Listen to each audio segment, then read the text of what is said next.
Hey folks, this is Dave Silva, and you're listening to My World with our Hall of Famer and the last outlaw, Jeff Jarrett. Now today we're having to bring you a remix because unfortunately Conrad is knee deep in some big problems with his pipes at the house, and I don't want to go into detail, but let me just say it's not smelling really good right now at the Conradison. So we're bringing you this remix all about the selling of Total Nonstop Action to Panda Energy. Now, this episode is intense. It has scandal. It has money talk. It has wild investments. It has pretty nail-biting meetings that Jeff had to participate in, all in the cell of TNA. We hope you enjoy this remix. The guys will be back next week, guaranteed. So sit back and enjoy this episode of My World with Jeff Jarrett. Hey, it's Conrad Thompson, and you're listening to My World. And of course, we can't do it without the Hall of Famer himself, your friend and mine, Double J, Jeff Jarrett. Jeff, how are you, man?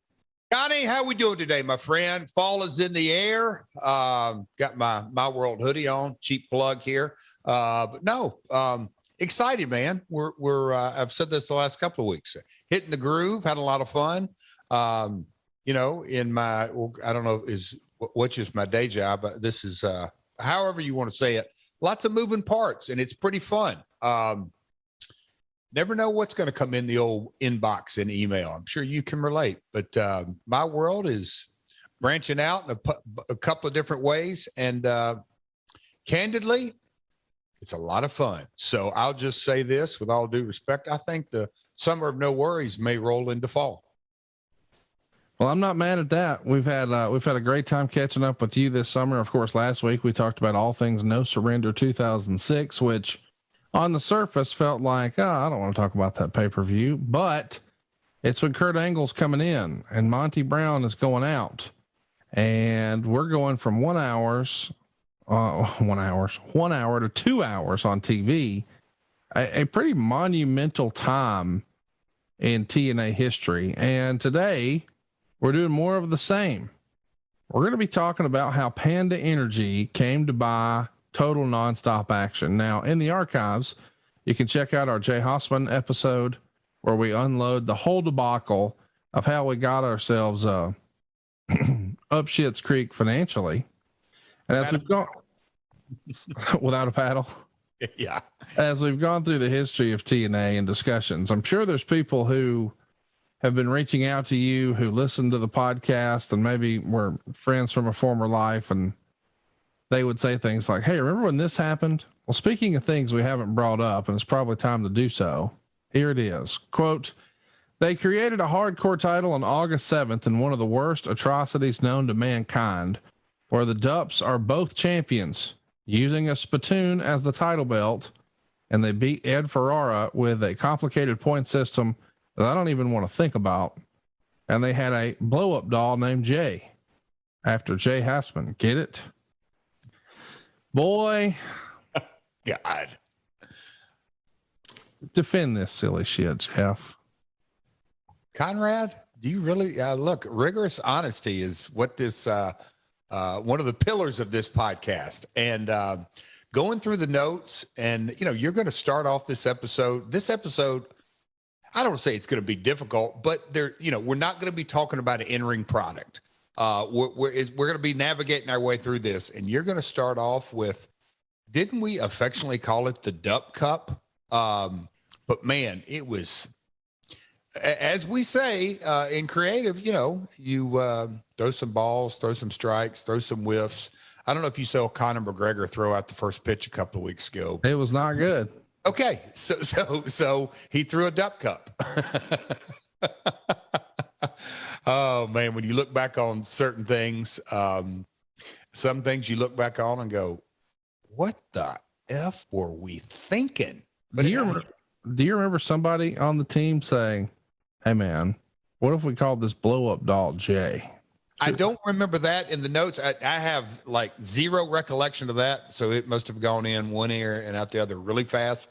But I do remember sort of the foundation is, all right, we're doing a hardcore title. It's, the I call it, it's the, back in those days, it wasn't called the 24/7 title. It was the hardcore title that can change hands anywhere, any place. So it was a lot of nonsense. And I look, this is coming from me, just talking about nonsense in wrestling. But I think this whole genesis, and this is no defense because it was a swing and a miss, but let's make it different. Let's try to be innovative, but give some type of structure to it. And, but anyway, it is a disaster on every level, in so many ways. But thanks for asking, Conrad. Hey, folks, tune in next week to My World, and we'll cover more than the Dub Cup. So the major financial straits of the company began really when it's figured out that Jay had been lying to you, and it has to hit you directly in the face. I mean, you realize, oh God, every decision we've made so far has been based on fictitious numbers. It turns out Jay was the original fiction writer here on the program. But at this point, you have HealthSouth and Richard Scrushy to fall back on. And if I remember correctly, Dixie Carter was your PR rep, and that's kind of it at that point, right? Yes, correct. And we've talked about how the fourth pay-per-view from Total Nonstop Action featured the Tennessee Titans jumping the rail and becoming part of the action. And ultimately, when you're looking for a big bailout and you're making the pitch, you've sort of told the story that newspaper coverage that you got in the Tennessean about the Titans is something that really piqued the interest of Bob Carter. But how worried are you about and let's just time out from the business here for a minute. Like, just personally, you explained here on the show, you went quote unquote all in, pardon the pun, but you're financially invested with everything you have, with the exception of what's in your retirement account and your equity in your house. So this is substantial and it has to be stressful, but I know you have a different point of view on a lot of things. So what do you remember thinking? How stressed were you? Is this 10 out of 10? No, not 10 out of 10, but it's, I have the luxury today. What is this? 20 years later, 19 years later. So looking through it with those lenses, but Conrad, and you're not too far removed from 34 or 35 years of age, but at that age and stage of my career, I looked at things differently. I don't say, as they say, young and dumb and the rest of that, but I did look at it differently. And, you made the comment, I think you phrased it, fall back on Richard. Richard was my partner. HealthSouth was my partner. And yes, it was a kick in the nuts to get that information from Jay.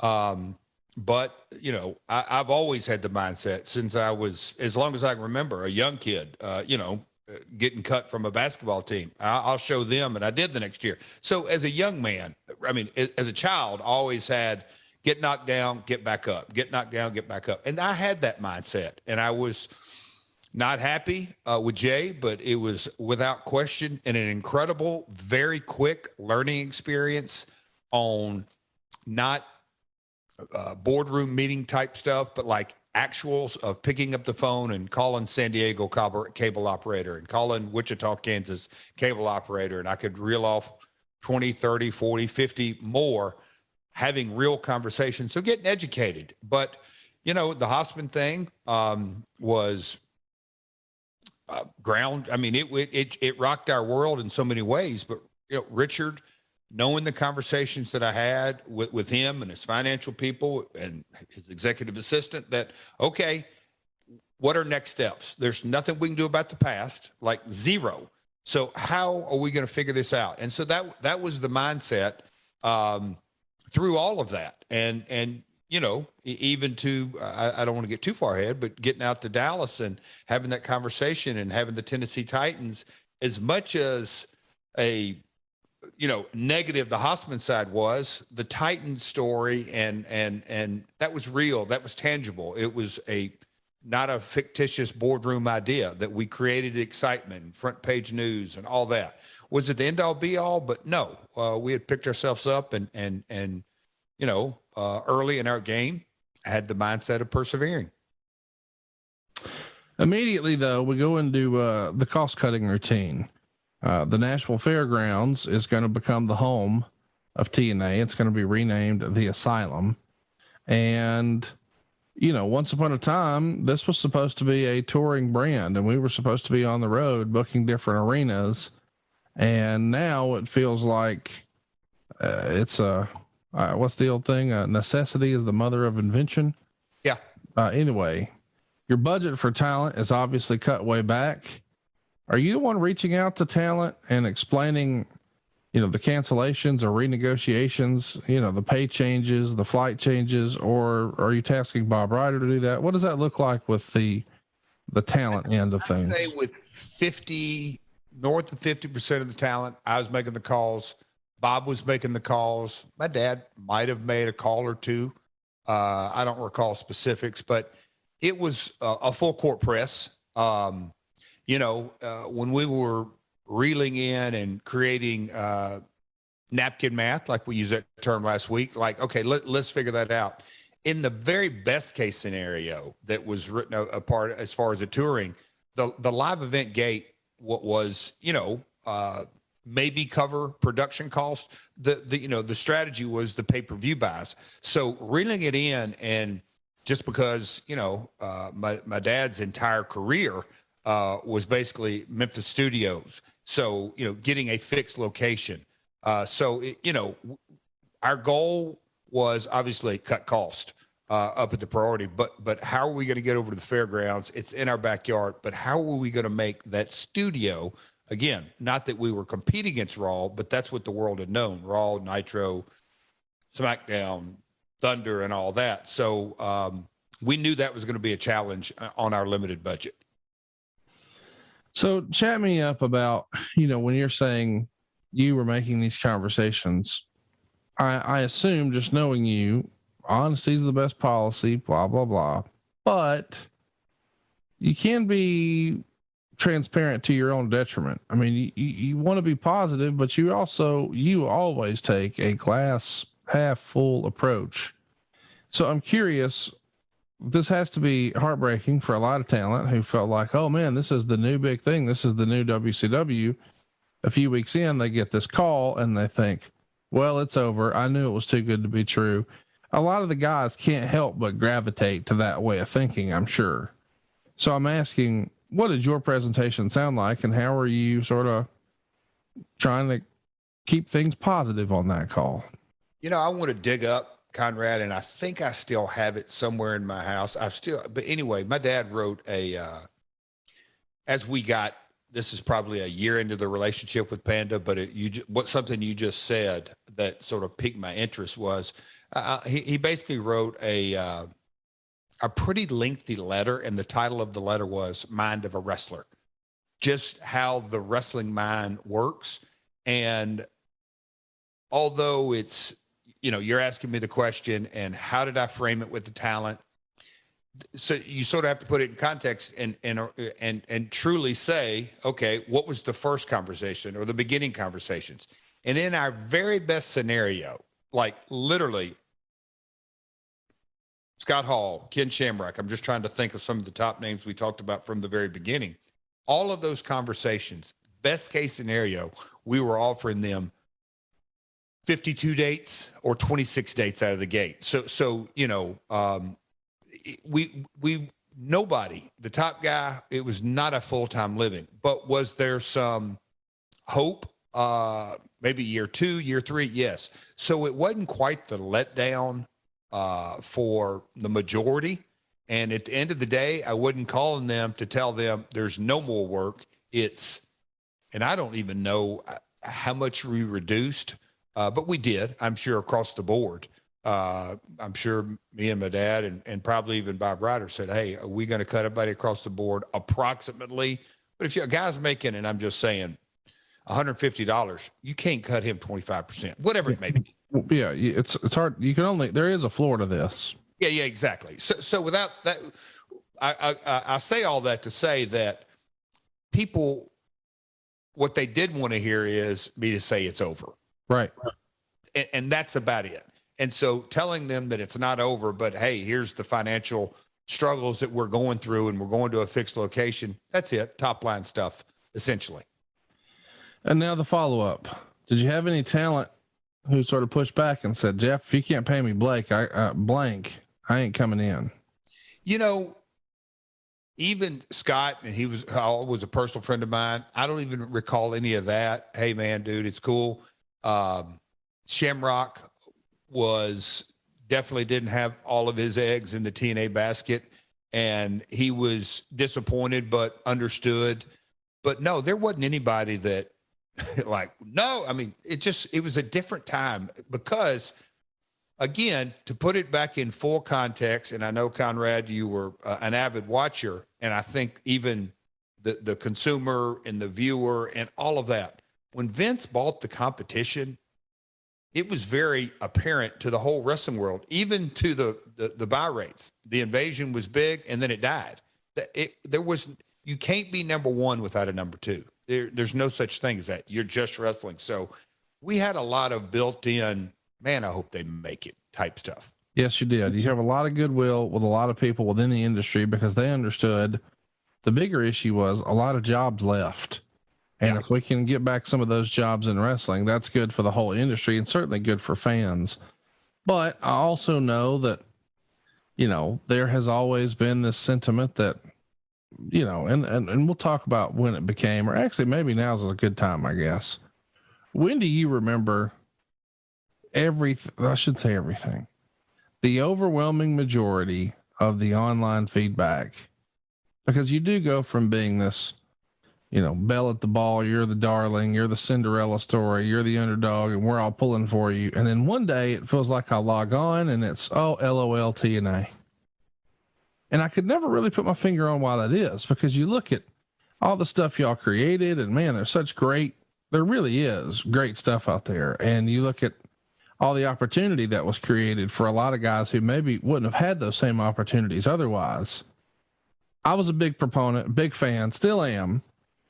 And for a lot of the same reasons you just laid out, we wanted that competition. We wanted that number two, but eventually that whole LOL TNA thing gained more and more steam.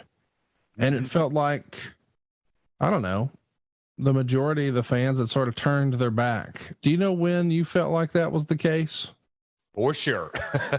I really do. And the reason being, and my history, but pulling back the layers of the onion, and you actually, okay, so audio viewers, when I just responded to Conrad and says, yeah, I know I do, he sort of looked at me a little bit surprised. But if you know my history in depth, and again, pulling back the layers of the onion, in 2013, I spent 11 out of the 12 months trying to buy back majority control. So I had to think about not just financial, but everything that goes with it. But the first couple of years were really tough, and no matter who it was, and even, we had a core, passionate, rabid fan base, but we probably had more people waiting for our demise. It's just society. It's just how it goes. Oh, they're going out of business. We were going out of business next week for a good, I don't know, 24, 36 months. But it began to sort of change. Fox Sports Net wasn't a great time slot, but oh wow, so they've got this, and that's interesting, and monthly pay-per-views, and just little by little. Then of course the Spike deal, it just, the trajectory of the company, even in my opinion, the online buzz and chatter was very, very positive. Did we hit it out of the park every week? No, not at all. But it was a consistent build. But when we essentially nuked the brand, took away the six-sided ring, went from TNA to Impact, Hogan was the face of the brand in every shape, form, or fashion. That is a WWE retread.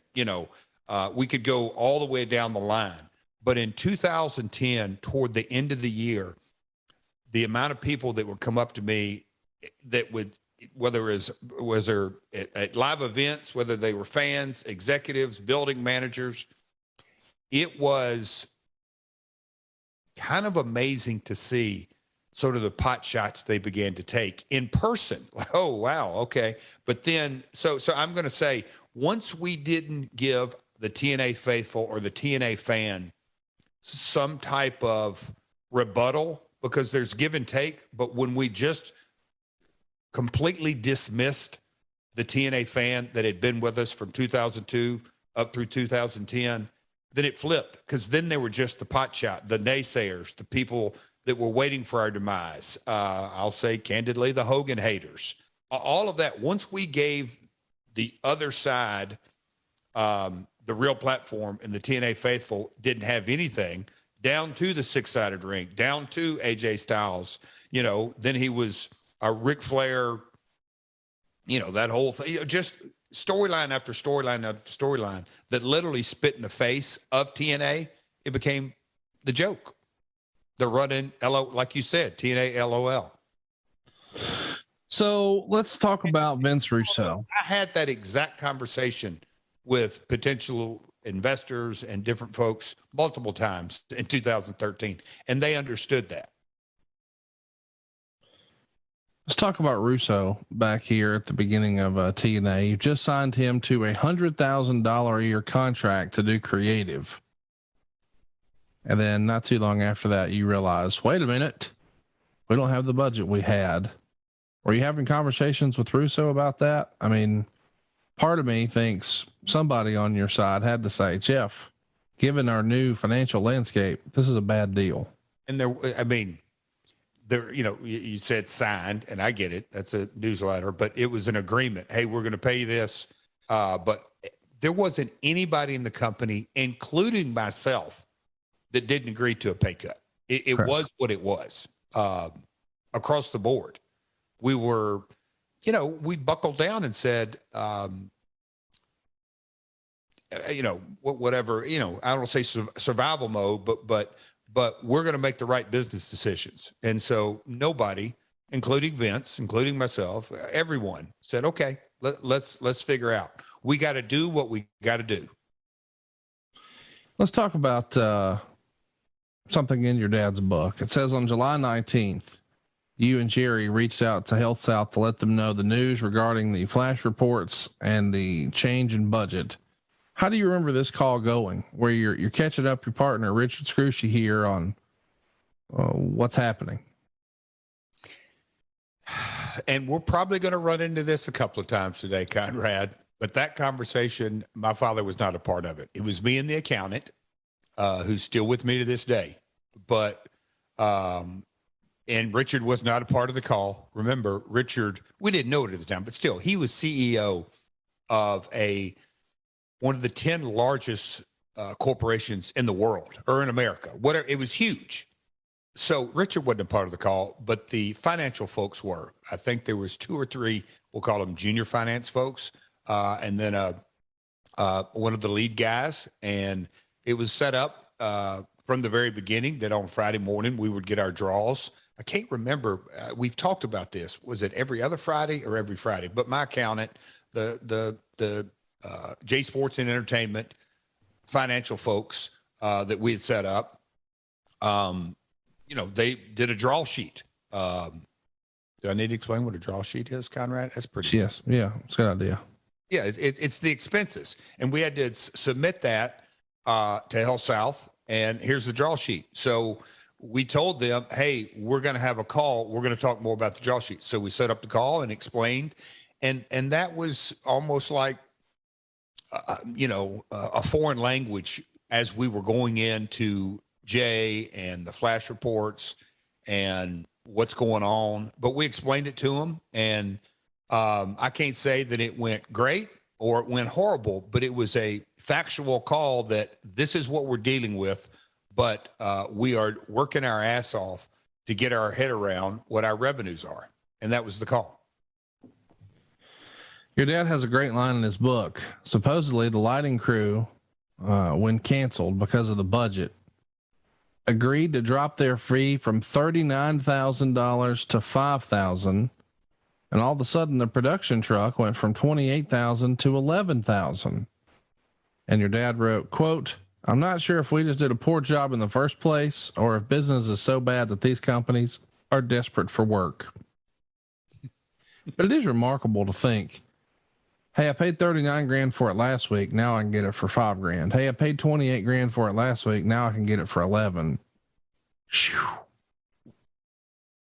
Impressive. What's impressive?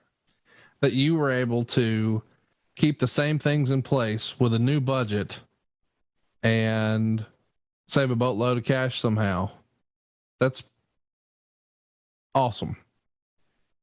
Well, I appreciate that. But the fact of the matter is, and you'll understand this once you sort of peel back the layers of the onion. Man, I've used that already too much. Getting too granular already. But the lighting bid that came in originally was for touring. Yep. Nashville's a unique city. It's the hub in so many ways, geographically located. All the tour buses here. It's Music City. I already know where you're going to go. You're going to say it was a Wednesday.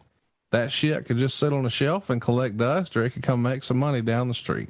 Have you ever heard that line before, Conrad, from me? But it being in Nashville, geographically located, it was a Wednesday. But at the end of the day, you got to remember there is no production gig like professional wrestling in the world. What is a weekly? I mean, it's kind of amazing. But the TV truck, as opposed to traveling all over the country, they could park it in Nashville. And if they got gigs on Friday, Saturday, and Sunday, then they're going to drive here, drive there. Well, a couple of different truck sources we used were based in Atlanta, based in Birmingham. But again, when we said, no, we're Nashville every week. And guess what? We're in a financial situation. I need you to go rock bottom. Well, how low would you, and you've been there, hey, Jeff, we understand we're in it for the long haul. Again, a lot of these vendors had been through that WCW and made boatloads. And me and David Crockett ought to have a sidebar about how much money vendors have made over the years through professional wrestling. And I'm sure AEW can attest. I mean, it's a great gig from a production point of view.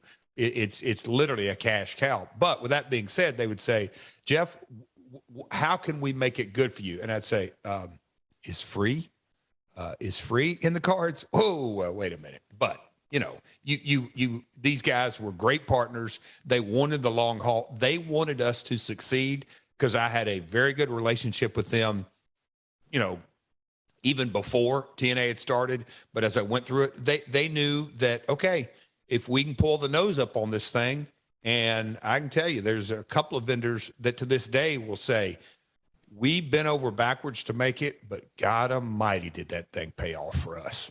Because I'm not jumping too far ahead, Conrad, but when we got to Orlando, another fixed location, there wasn't a lot of upkeep, and we got that check sent to them like clockwork. So it all worked out in the end, but a lot of vendors, candidly, all the vendors, completely understood, and they said, we're in it for the long haul with you, Jeff.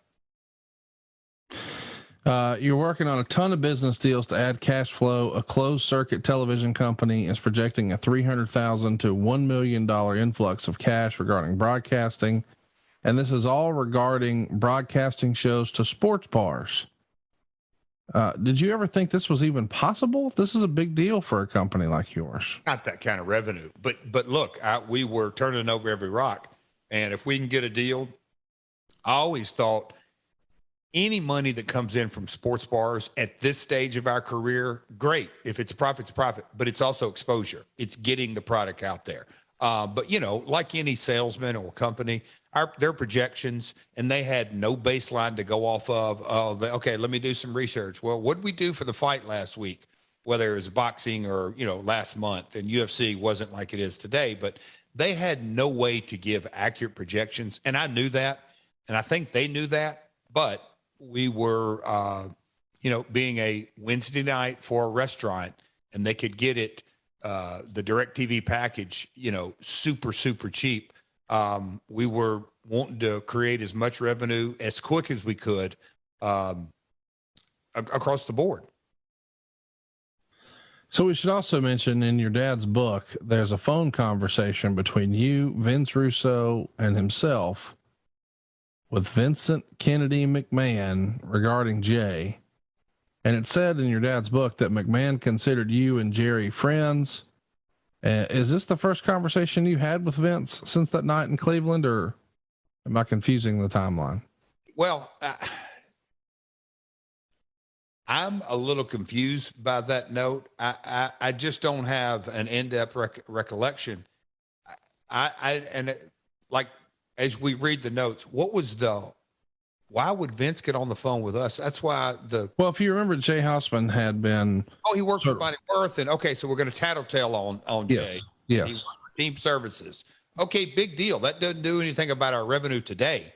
My point was, I'm not asking about your revenue. I'm asking about the call. It's an awkward. I mean, listen, you walked out on him a couple times. You're probably not his favorite person, but he used to when he was. See, you guys, you're still buying into that BS. Well, you put a pea shooter in his belly. We've talked about it. Huh? You put a gun in his stomach. We've talked about it. Okay, here we go. Remember, and Eddie Guerrero got doused with coffee by Eric Bischoff. Oh my gosh. Has the statute of limitations run out? Can there still be litigation over the coffee? I don't know. There should be. We should bring up Eric on charges. I agree. I mean, Folgers. It's offensive. Last drop. It's hurtful. It's dangerous. This is the first time you've talked to Vince like this, though. Again, I'd love to tell you that my memory is fantastic. I don't remember anything in detail. I don't. Sorry.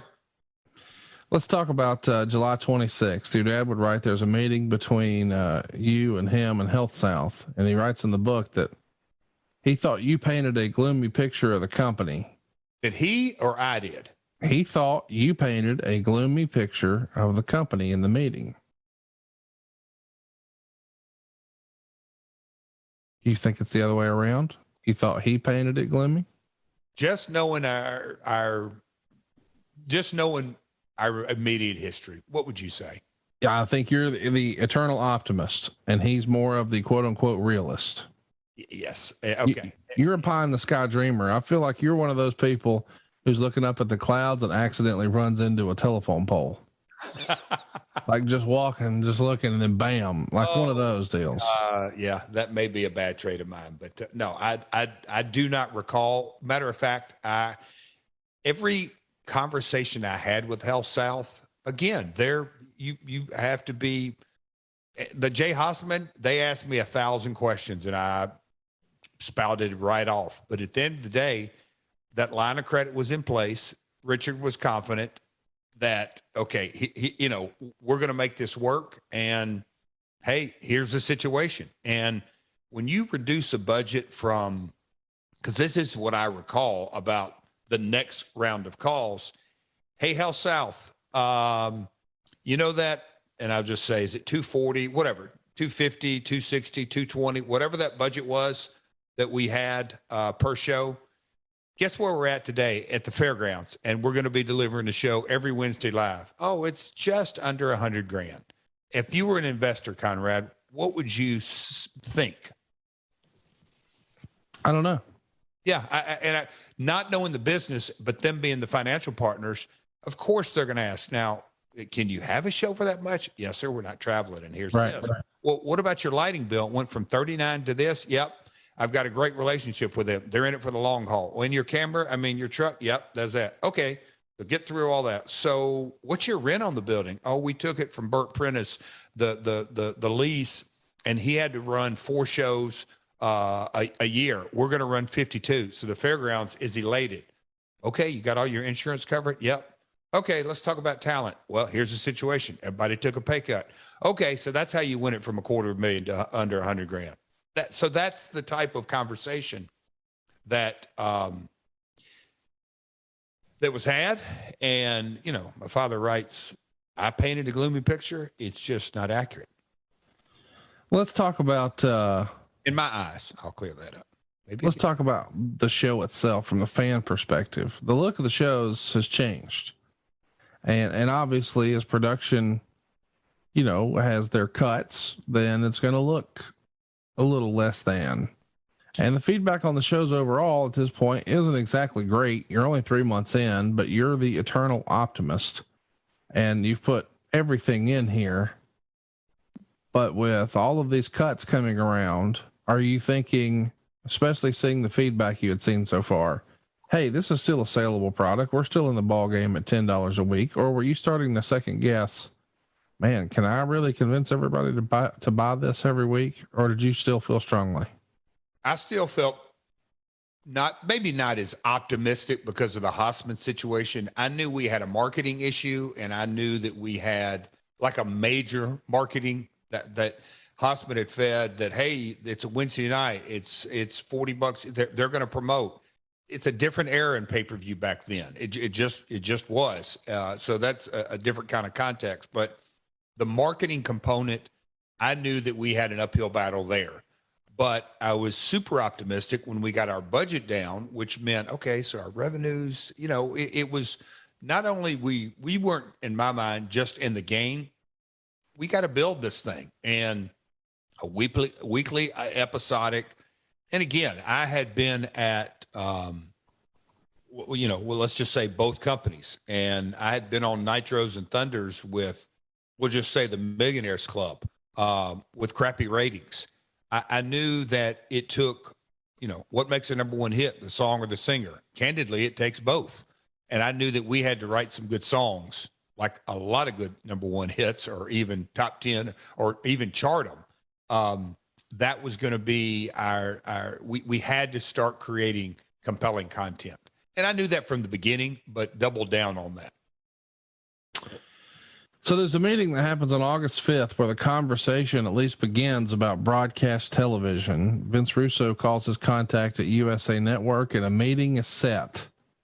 So tell me about how this potential pivot to, what if we tried a regular old TV deal?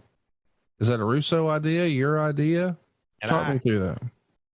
Can continue down this road, but at Vince Russo's height at WWF, to my knowledge, yes, he had weekly contact with the USA executives because they wanted to know. Remember, during that era of Attitude, that there were some, it was pushing the envelope every week. So Vince couldn't get on the phone. McMahon couldn't get on the phone every week with USA, but Russo and Ferrara would walk them through the show and this and that. So I knew that relationship existed, but Bonnie Hammer and the executives and the people who signed the dotted lines of buying content. So there was no USA meeting. And my dad is, I guess, trying to sell some books. I think he wrote this book about a year after all of this went down. I'm not exactly sure. Yes, he kept a journal, but there was no TV meeting. There was no delusion. Remember, it wasn't that long ago that I had sort of done the due diligence. Turner was a complete no-go. Kellner and that whole ball of wax, Nitro and Thunder went away, and USA Network had the cream of the crop. They had Raw. So getting a startup was delusional thinking. And I'm delusionally optimistic, but I'm not completely delusional. There was no USA TV meeting. I think Vince, what I remember was Vince like, it can't hurt. Let me throw a call. Let me see if because they didn't have Raw, but there was no TV meeting. And I ended up going that way. Kudos to him for saying, why not? And let's just throw it against the wall and see what sticks, though. I mean, sometimes you don't know, closed mouths don't get fed. I like it. He did have a relationship with the USA folks stemming from his WWF time. August 9th, Dixie Carter comes to the office for a meeting, and along with it brings a reduced fee. Does she bring up Panda Energy at this point? See, as you frame that question, bringing a reduced fee, and I'm assuming that's from my father's book. So between the end of July and how everything went down and recalculating how we were going to do things, got to sort of paint the entire picture. When we were reeling from the Hosman deal, I think's how you said it. I went to every vendor, literally every vendor, lighting, sound, you name it, across the board with live production, but also went to the PR agent, which was Trifecta, which was Dixie Carter and Andy Barton. You name it. I went to everyone and said, here's the reality of the situation. I can't pay you what the original budgets were. I can pay you something. We need to figure out a reduced rate. And if you're not willing to do that, I more than understand. I'm the one welching on the original deal, but I'm just telling you, I can't pay you something I don't have. And Dixie, and like we just stated, like everybody across the board said, we totally understand. You know, Dixie, her bid was built on a hour basis. Like, how many hours in the week am I going to allocate? The consulting deal, or have, retainer, or whatever it is. How many hours am I going to allocate to this? We were another account for her. And, she came and like, yep, I still want the account, but here's what I can do. And I don't remember the exact ins and outs of it, but it was agreed upon. That's the reduced rate. And no, she did not bring up Panda Energy International at all. Like, at all. Zero. I had no idea at this point. Well, sometimes, we're all got to focus on our money. And that's why I want you to learn about Earn In. You see, life doesn't happen bi-weekly. So why should payday? The money you earn can be in your hands today with Earn In. Earn In is an app that gives you access to your work or to your pay as you work. You can get up to $100 per day or up to $750 per pay period. Just download the Earn In app and verify your paycheck. Then access up to $100 a day as you work, and even leave an optional tip. Any money you access plus tips are automatically repaid from your next check. And this is great if you're looking for a special night out, a last minute gift for a loved one. Maybe you've got an unexpected trip to the vet. Maybe you just need a special outfit for school or some event. Make Earn In a part of your financial routine. And join Earn In's over 3.5 million customers who say things like, when I think about Earn In, I think about financial stability, security. It gives me a lot of peace of mind. Download Earn In today. That's spelled EARNIN in the Google Play or Apple App Store.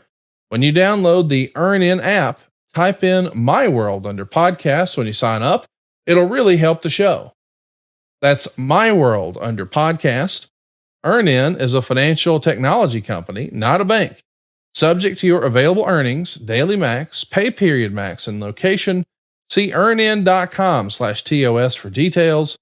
Bank products are issued by Evolve Bank and Trust, member FDIC. So August 15th is the day it comes crashing down and it hurts inside. Quote, HealthSouth told Jeff they were pulling out of the venture. They've decided the project is too risky. They're also upset that word leaked on the internet that HealthSouth was our secret partner and banker. The sudden pullout might mean the end and could cause both Jeff and I to file for bankruptcy. Not only are they stopping future funding, but they also are refusing to pay for last Wednesday's show. That leaves us about $130,000 in unpaid bills and no money to run next week's show. Man, this is the second conversation in a month that changes everything. Of course, the first one was with Jay, and you think you've got a rock solid partner in HealthSouth, and then the phone call. What can you tell us about this? In the words of my business partner, lot to unpack here, Connie. It's true.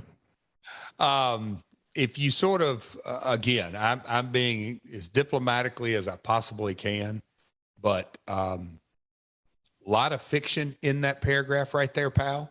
On the one hand, I think it may be even in his book about his successful construction company and this and that. And you stated that he was a very successful promoter for a lot of years, and his investment was a little over $300,000. Do you think that was going to bankrupt him? No, but I do think that when he says Jeff and I, he meant your whatever your new joint venture is, J Sports or whatever it was. Now, perhaps I took that to mean that was filing bankruptcy, not him personally. I'm sure.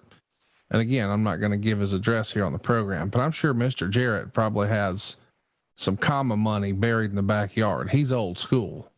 He's going to be all right. So, but anyway, I'm half gigging you on that as well, but it's his book and hats off to him, but bankrupt.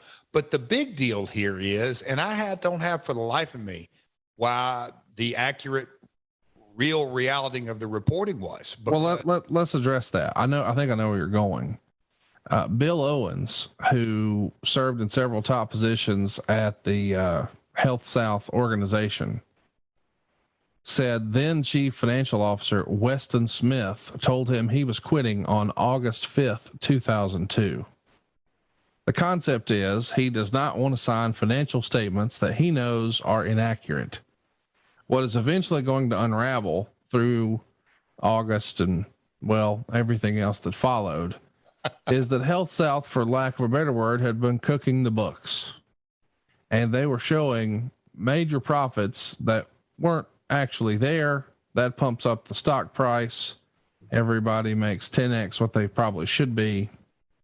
And the chips start to fall here. And unfortunately, one of those is going to involve our new wrestling venture, right? Correct, sir. And that was that call. I will never, and this is, you'll hear a little fun fact, Easter fact, Connie. Mm-hmm. The exact chair that I'm sitting in today was the chair that I was sitting in 2002. That literal chair. This chair, I bought it for the office up on Johnny Cash Parkway. And you bought it from what? Office Depot, Office Max, something like that. But anyway, the color of the chair is ox blood. I only know that because I've bought so many over the years. Really, Conrad? For different branch locations, the official term of that color is ox blood. So I've bought, I don't know, 3,000 chairs in my life for the different branches and whatnot. Well, how about that? Yeah. So the ox blood chair that I'm sitting in, which is crazy because it came home from the office. It went down to 209 10th Avenue South at the TNA Entertainment office for years. And then when I resigned there, it came back. It was put in storage right around the corner. Then it was taken to my downstairs. Anyway, and when I got this office going, I'm like, I want this old chair. And then this chair went back into storage and I got the big recliner. But then I met this guy named Conrad Thompson. And so now I have to have 2 desks in my office, one for, we'll say, business. And then I got podcasting and lots of other fun stuff that we'll talk about later. But anyway, so back to this chair, which is kind of bizarre that I'm sitting in this chair. And I know you listeners don't give 2 shits about this chair, but I told the story anyway. So anyway, Conrad, I was sitting in the chair, and the reason I remember the conversation so well was my accountant said, hey, I'm going to meet you at the office.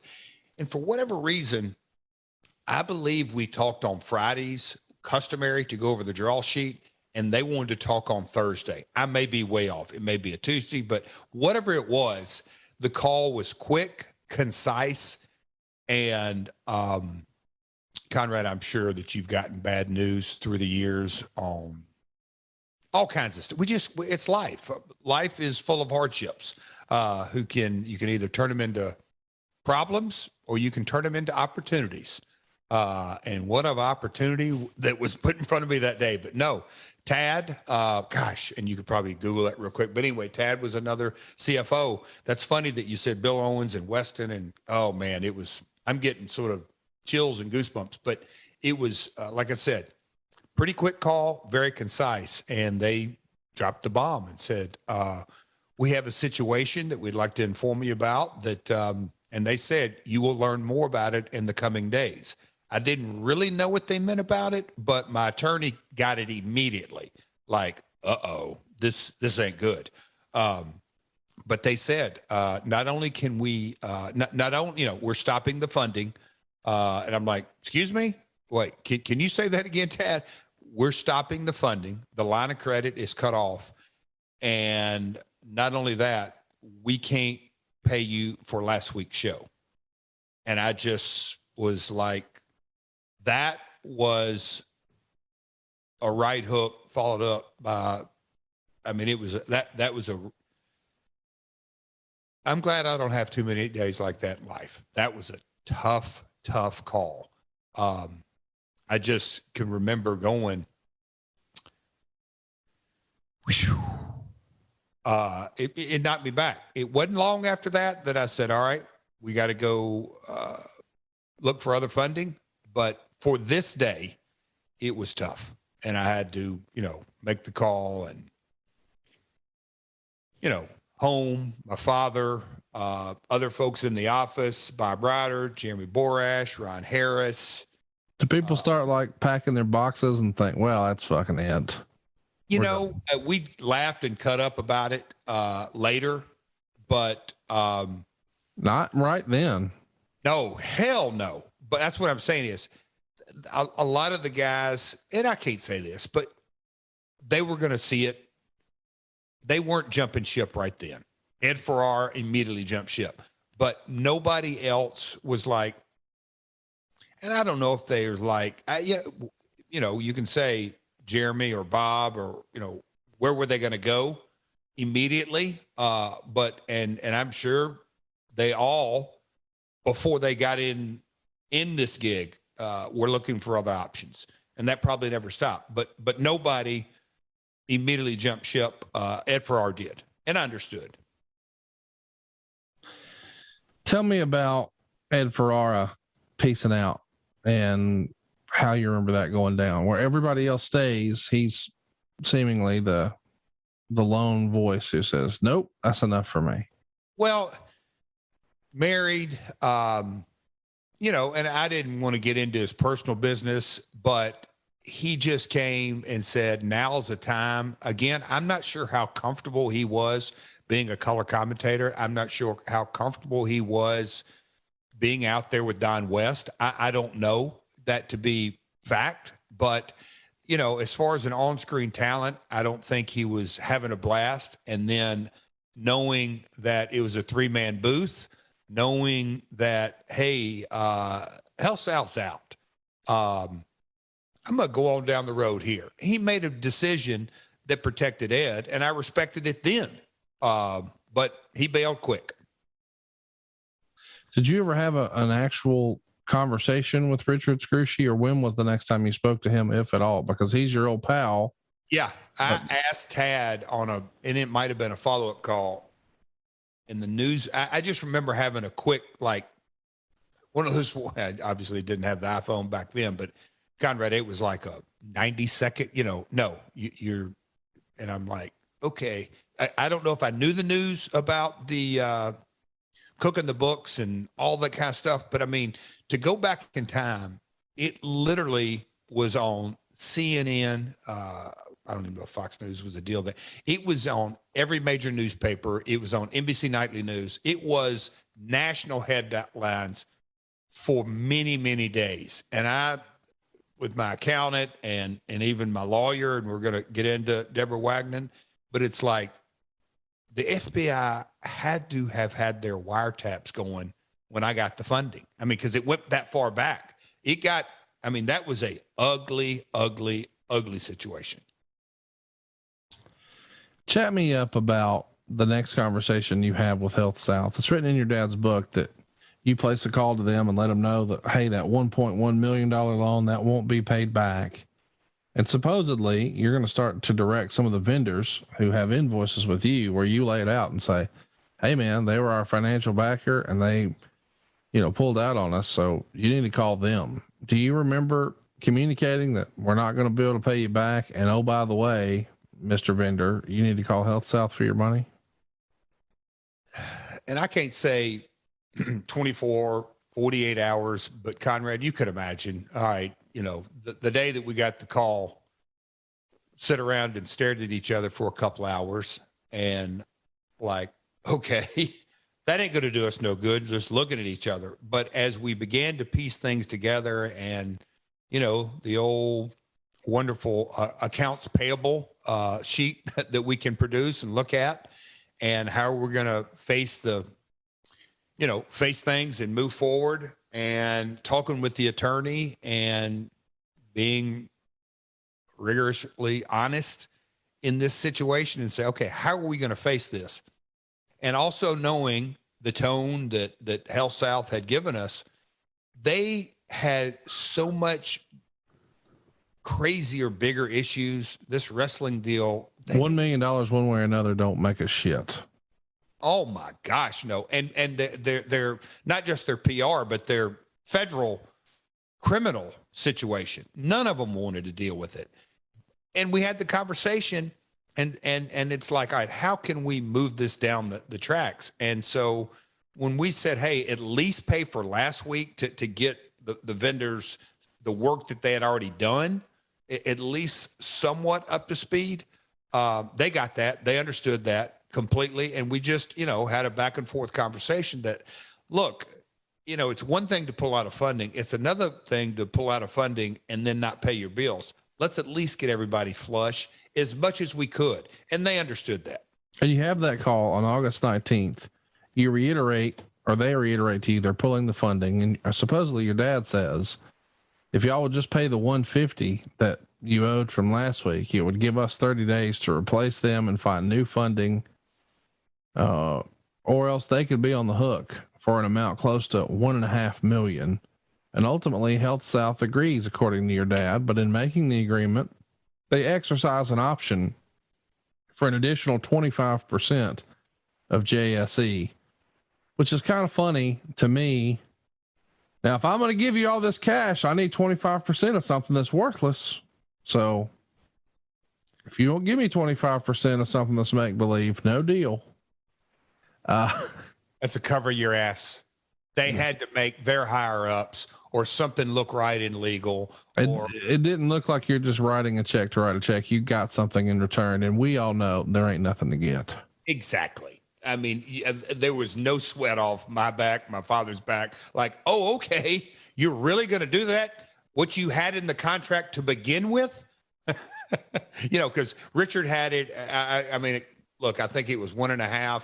And I think past the 3.5, he had the ability, whatever he gave us, he convert more ownership. But anyway, so it's like, oh, you're really going to do this? Anyway, it was no big deal.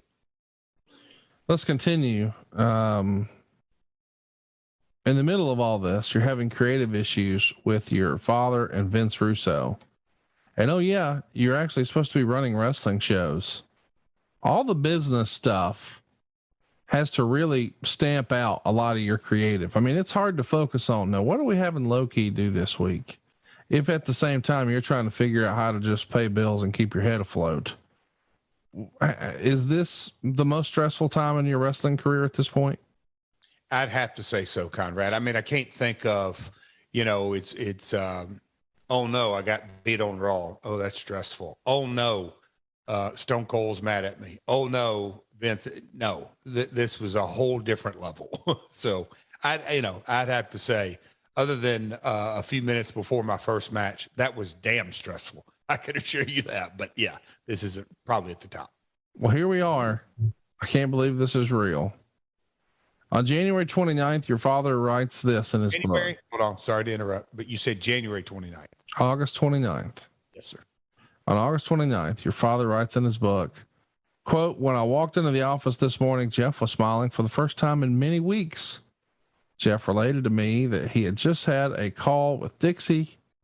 Dixie was in Texas talking with her father about our project, and her dad was very interested. Dixie relayed that her dad had watched every show and felt that Jeff and I knew our business. So Panda Energy is obviously huge business, Jeff. And I'm curious, when did you even know, that Dixie had billionaire parents, or is this when you find out all at the same time? And I've read through the notes, and just my father's timeline is way off. We've documented this in previous episodes, but HealthSouth, things go south in every way possible. I went around to every vendor. I did it in person. I did my call or meeting with Dixie, hey, I can't pay you, but let's figure out if you're so inclined. In that conversation, literally that conversation, she's like, interesting. So what are next steps? I said, I'm going looking for money. And at that time, Don King's son, I had lined up calls with him. I had some big boy real estate developers in Middle Tennessee. We were going to go back to banks. You know, we were again, okay, cast a wide net. But in that conversation with Dixie, to tell her her monthly fee, consulting fee was going to be reduced, is when she said, what are you going to do? And like, do you have any documentation you could put together? Yes, we sure can. And so that conversation turned into, hey, I think my dad's interested. Can you guys go to Dallas? And I'm going to paraphrase. We went to Dallas before Labor Day, because the Labor Day dove hunt. I mean, Dad gets a little confused here. Well, no, he's nailing it. August 29th. That would have been before Labor Day. Yeah, but we had already, so again, some divine intervention here. Had Labor Day weekend not have fallen, and the way marketing and the pay-per-views, because we played 2 tape shows or one, and then the following week, the Wednesday after Labor Day was a tape show. So it gave us a break from having to write checks. So remember, we flew out there and flew back on the Panda jet end of August. So August 29th, smiling, so I'm not sure when my father goes into detail about when we went out and had the Panda meeting with Bob and the board and the attorneys and the advisors and all that, me, Bob Ryder, and my father. So that your dad would write that germ of an idea of that brief conversation with Dixie turns into the dove hunt and the business meeting out in Texas. 2 separate trips, but go ahead. Well, you know what? We're trying to tell your story. So I'm going to stop driving. Tell us what happened, Jeff. Oh, he's getting on. No, I'm just saying every time. No. Oh, well, let me stop guessing and playing darts in the dark. This is your show. Tell us what happened. So that conversation that took place, and I'm not going to be able to give exact dates. I can get a calendar out and go back to 2002. But the conversation about Dixie, I can't pay you, turned into the following week, can you go to Dallas? We go to Dallas. We put together the numbers. We had the, I'll say by chance, but yeah, okay, let's take the Tennessee Titan headlines. We had other articles. We had different tangible pieces of press that we put together. Obviously, Dixie, I'm sure she encouraged us to bring different things PR wise. And then we bought that. The essential, when I get right down to it, the meeting was, look, what has already happened. What's it going to cost to fund this moving forward? Period, is what Bob Carter wanted to know. As an investor, and Bob to Jeff, how much money are you going to need every week or every month? Because what already happened has happened, but let's move forward, and how are we going to do that? And I believe that is what my father's talking about, that we went out on using our miles and flew out and all that, and Bob flew us back on his jet. He didn't say yes in that meeting, but it was a pretty good indicator. So my dad walking into the office, my perception or my thought would be my father sees me, and I'd had a conversation, because, man, you talk about being on the phone 6-8 hours a day for the next month, maybe 6 weeks, was with Panda, and then the HealthSouth folks, and then my attorney and vendors, and okay, we're going to pay you, 70 cents on the dollar for this bill, but moving forward, we're using you as a vendor. There were a lot of loose ends to clean up, and then moving forward. But I believe my father's referring to, he's smiling because I believe Panda says they're moving forward.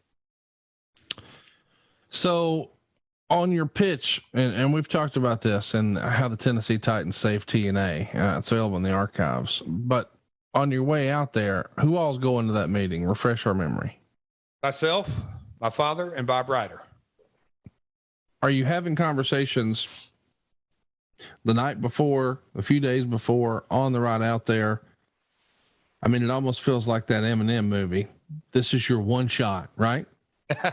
Well, of course we look, Bob Ryder, he was a talker. My dad's a talker. And oh, guess what? I'm a talker.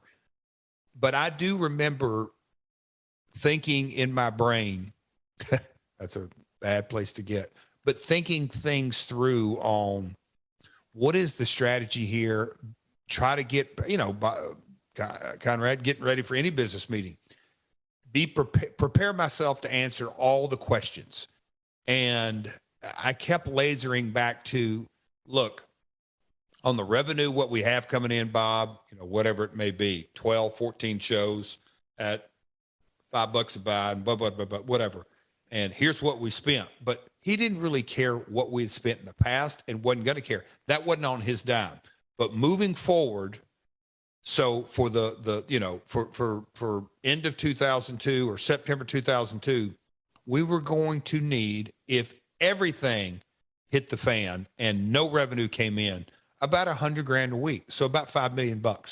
That was sort of, that was the pitch, knowing that there's some revenue coming in. So if we want to say 20,000 buys or 15,000 buys or 10,000 buys, whatever it is, that was the strategy. Bob Ryder, great computer skills among other things. But Bob, we put together, and me and him, we had rented a car when we landed in DFW and stayed in a hotel over there in Irvine and went to a Kinko's and put together a, 10, 15 page deck. And Bob, from a computer layout, we put it together and we had materials walking in to talk it through. And of course we had the PR clippings, but we actually had newspaper Tennessean and all that kind of stuff. But that was a strategy. And Dixie, again, they're in the energy business. I don't say she prepped us, but she advised us that, look, they're in the energy business, but they invest in all kinds of things. And, and I, through my USWA / world class days, Texas is in a lot of ways, I don't say different culture, you can say that, but a different mindset. They do everything bigger in Texas, and the wildcatter, and the mentality is that I'm going to spend all this money and drill a hole, and it could be dry. Like, all your money's gone if you drill a dry hole. You hit an oil well, you get a gusher, lots and lots of money come in. So it's a different mindset. And Bob, Texan and a wildcatter and a mindset, and super, super successful power plants all over the world, all over the country. So it was, all right, guys, let's knock it out of the park. But I didn't think, back to your Eminem analogy, I didn't think this was our one shot, but I did think it is a fantastic opportunity because we had the daughter pulling for us. At any point during all of this, the J thing, now the HealthSouth thing, is there a conversation at your household? Does Jill come and say, Jeff, why don't you just call Vince? Because, your dad could have went and did gas stations. Russo could have went and did the movie store business again, or what have you. But you had been a pro wrestler your whole life. And it would have been really easy right now to say, fuck this shit, man. I'm ready to take some flatbacks and let's make TV. What does it even cross? Is there even a conversation between you and her about that? Nope. It ain't the old Yogi Bear thing. It ain't over till it's over. And candidly, Conrad, that is the mindset I had. That when would it have been over for you? What would it have taken? So you lost all your money, and then you got a backer, and you lost that too. Like, is it like, okay, Jill, we got to move into this refrigerator box? I'm thinking now might be the time. If I can get a calling card, I'm going to call Vince. Excuse me. Oh, you're the best, Conrad. When would it have been the end? That is a really good question. Even in my sobriety today, I've got a lot of perseverance. I mean, to frame it that way, when would enough been enough? And to look myself in the mirror and say, okay, move on to this next one. Well, That's a great question. I don't know, Conrad, because probably if the door would have been slammed in my face, because you have to remember, Richard Scrushy, less than an hour meeting, he said yes. yeah. Okay. Okay. So I didn't really think about funding again till this go around. I go in to tell Dixie Carter, hey, we got to reduce the fee. We think about it. Give me a new number.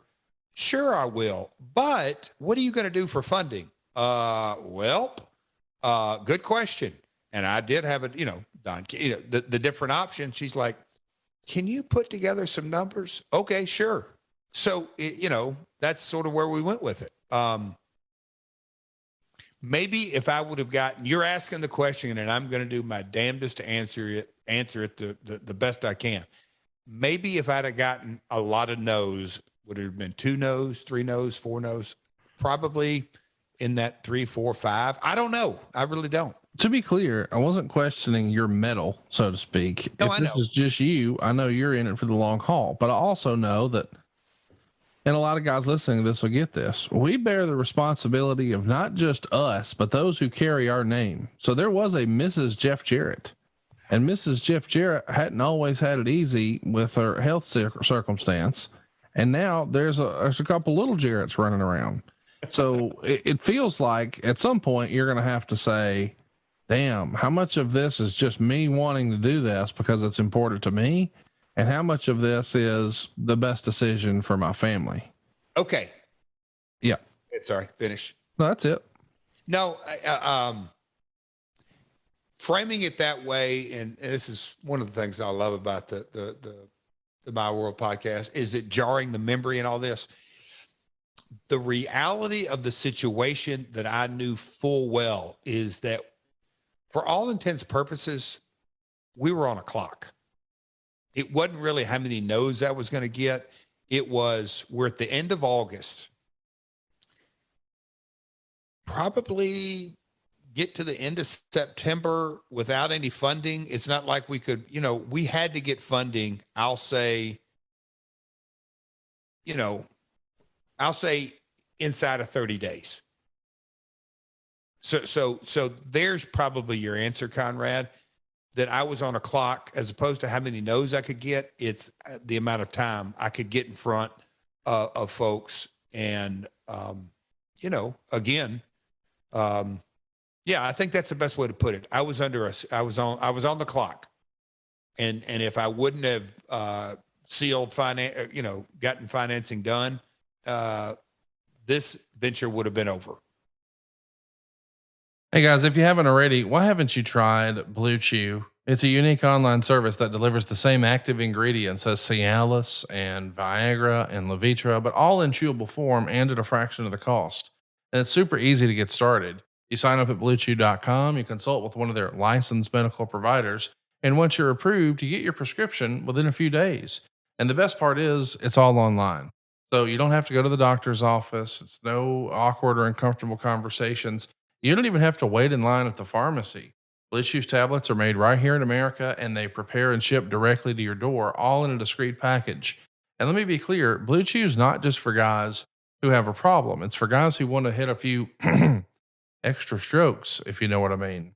Blue Chew wants to help you have better sex. So discover your options at bluechew.com.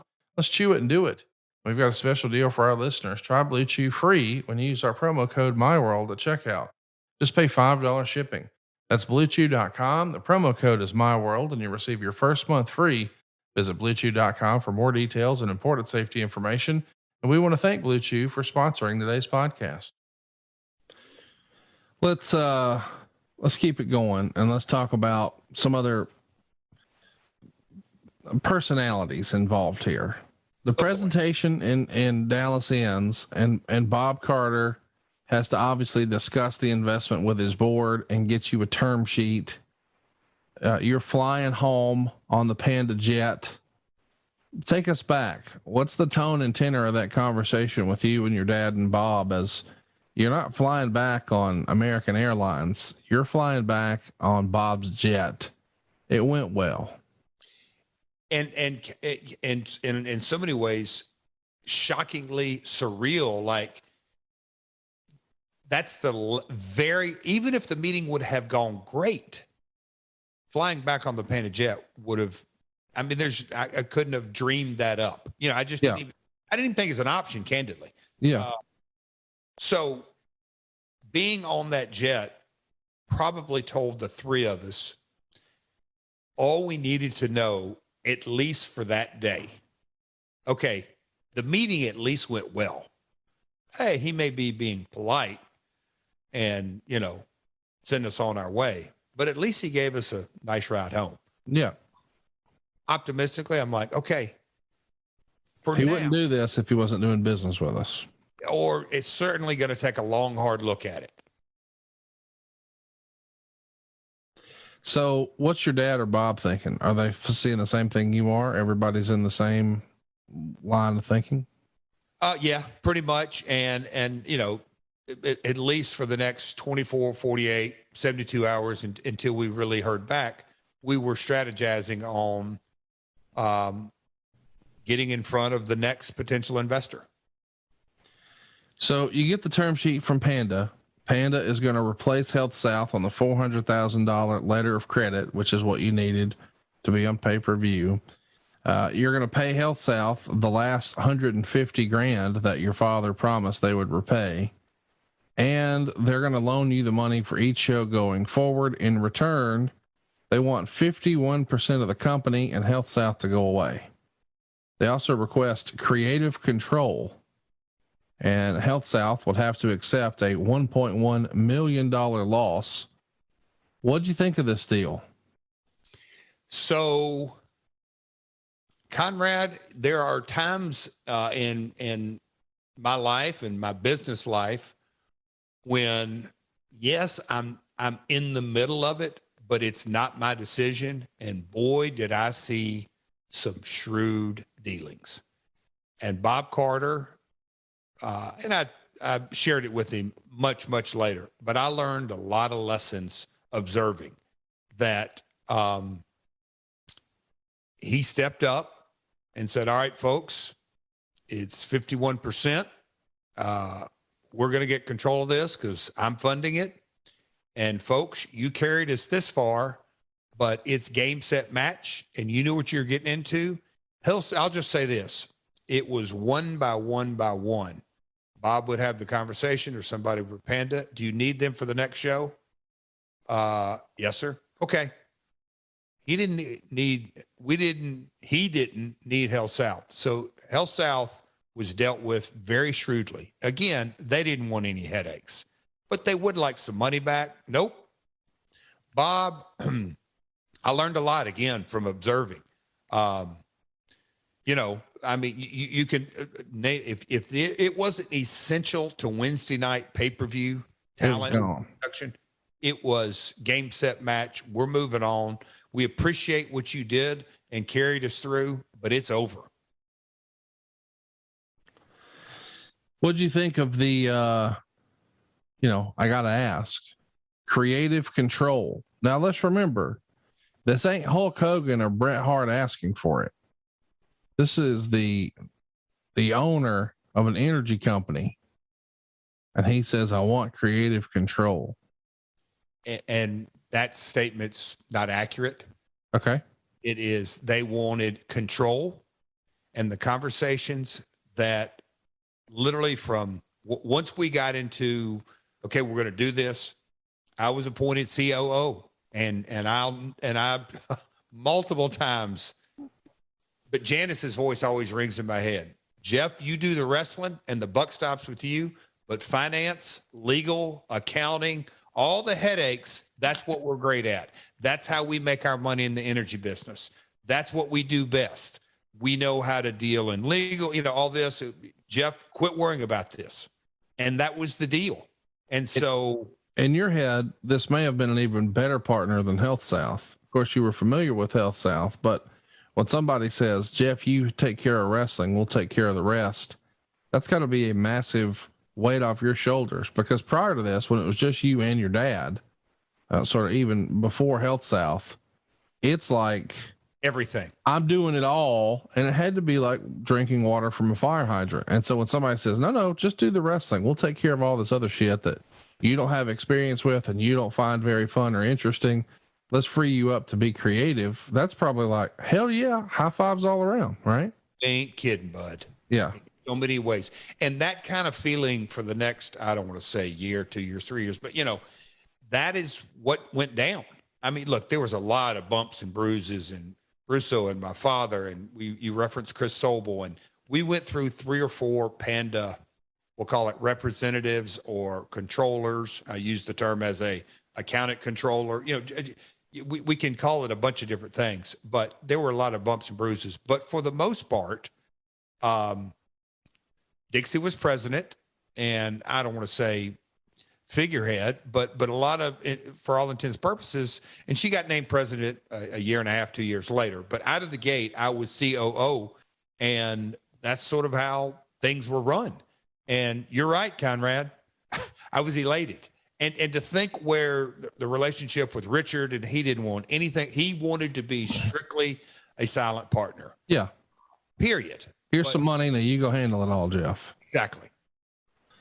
So Scrushy winds up resigning as CEO of HealthSouth before the final call takes place. And I think I read that you were at Dixie's office for all of this. You're trying to line up conference calls to get the deals done. Were you concerned that this could come unraveled here? I mean, seemingly you found we'll call it a golden parachute for you and your business, but you've got to have some cooperation, and no longer is it your old pal that is on the other side of that decision. How nervous were you lining up these calls? Not really nervous or even anxious. It was new ground for me, in a lot of ways. And when I say that, it was just like my attorney, who I'd met through Mark Miller and got an entertainment attorney. We work well together, and she, the home office was out west, but her branch and her office was in Nashville. And I can't tell you how many hours I spent in her office as a lead up to it and building the business and all this. And now here we are 4 months in, and Bob Carter, basically checked off the boxes. HealthSouth, you're gone. This person's whatever it is. And I mean, rightly so, because it was his money, but he basically came to an agreement, and this is what we're going to do with you, attorney, but you're out because I'm doing the legal. Panda's doing the legal. And so I hated the situation, but she was no longer with the company. And so, seeing all these calls go along, and then knowing what's going on in the public with Scrushy and HealthSouth and that ugliness, and us being able to not miss a beat, I was very grateful, and a lot of blessings, and the timing of it was surreal. I could remember sort of the timing of it, that Labor Day weekend and how that fell into place. But yeah, I got a crash course unexpectedly on, I don't want to call it big business, but investor relations and investor replacement and everything that went with that. It was very interesting for me to observe. You laid out that you were talking and spending a lot of time at Dixie's place, but what about her dad, Bob? Were you in constant daily or multiple times a day communication in this era with him as you're trying to get these loose ends tied up? Not daily, but often, but not daily. But Janice, and I mean, Bob and Janice, what a partnership. I mean, they're married all those years and still married all these years, but in Dallas, Bob has his big office, and literally right next door, Janice has her office. So Panda Energy International was a family-run business. And so, I'll just say, talking to the Panda folks and the attorneys and the accountants and just the whole transition of everything, talking to them multiple times a day for sure during this time. All right, we got to take a time out right now to tell you about a new product that I know Jeff is absolutely loving. And of course, I'm talking about looking sharp, but being really comfortable. And I know sometimes it feels like you can't have it both ways, but you can with Mack Weldon. Mack Weldon makes timeless apparel with modern performance fabrics for guys who want to look and feel sharp, but they don't want to sacrifice comfort. And if you know Double J, you know that's what he's looking for.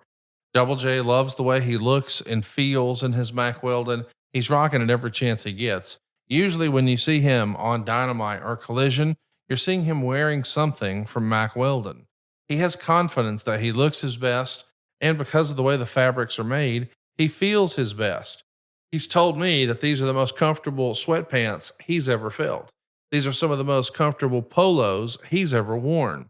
And if you want to look good without calling attention to yourselves, well, Mack Weldon apparel is going to give you that understated good look for understated confidence that you really want.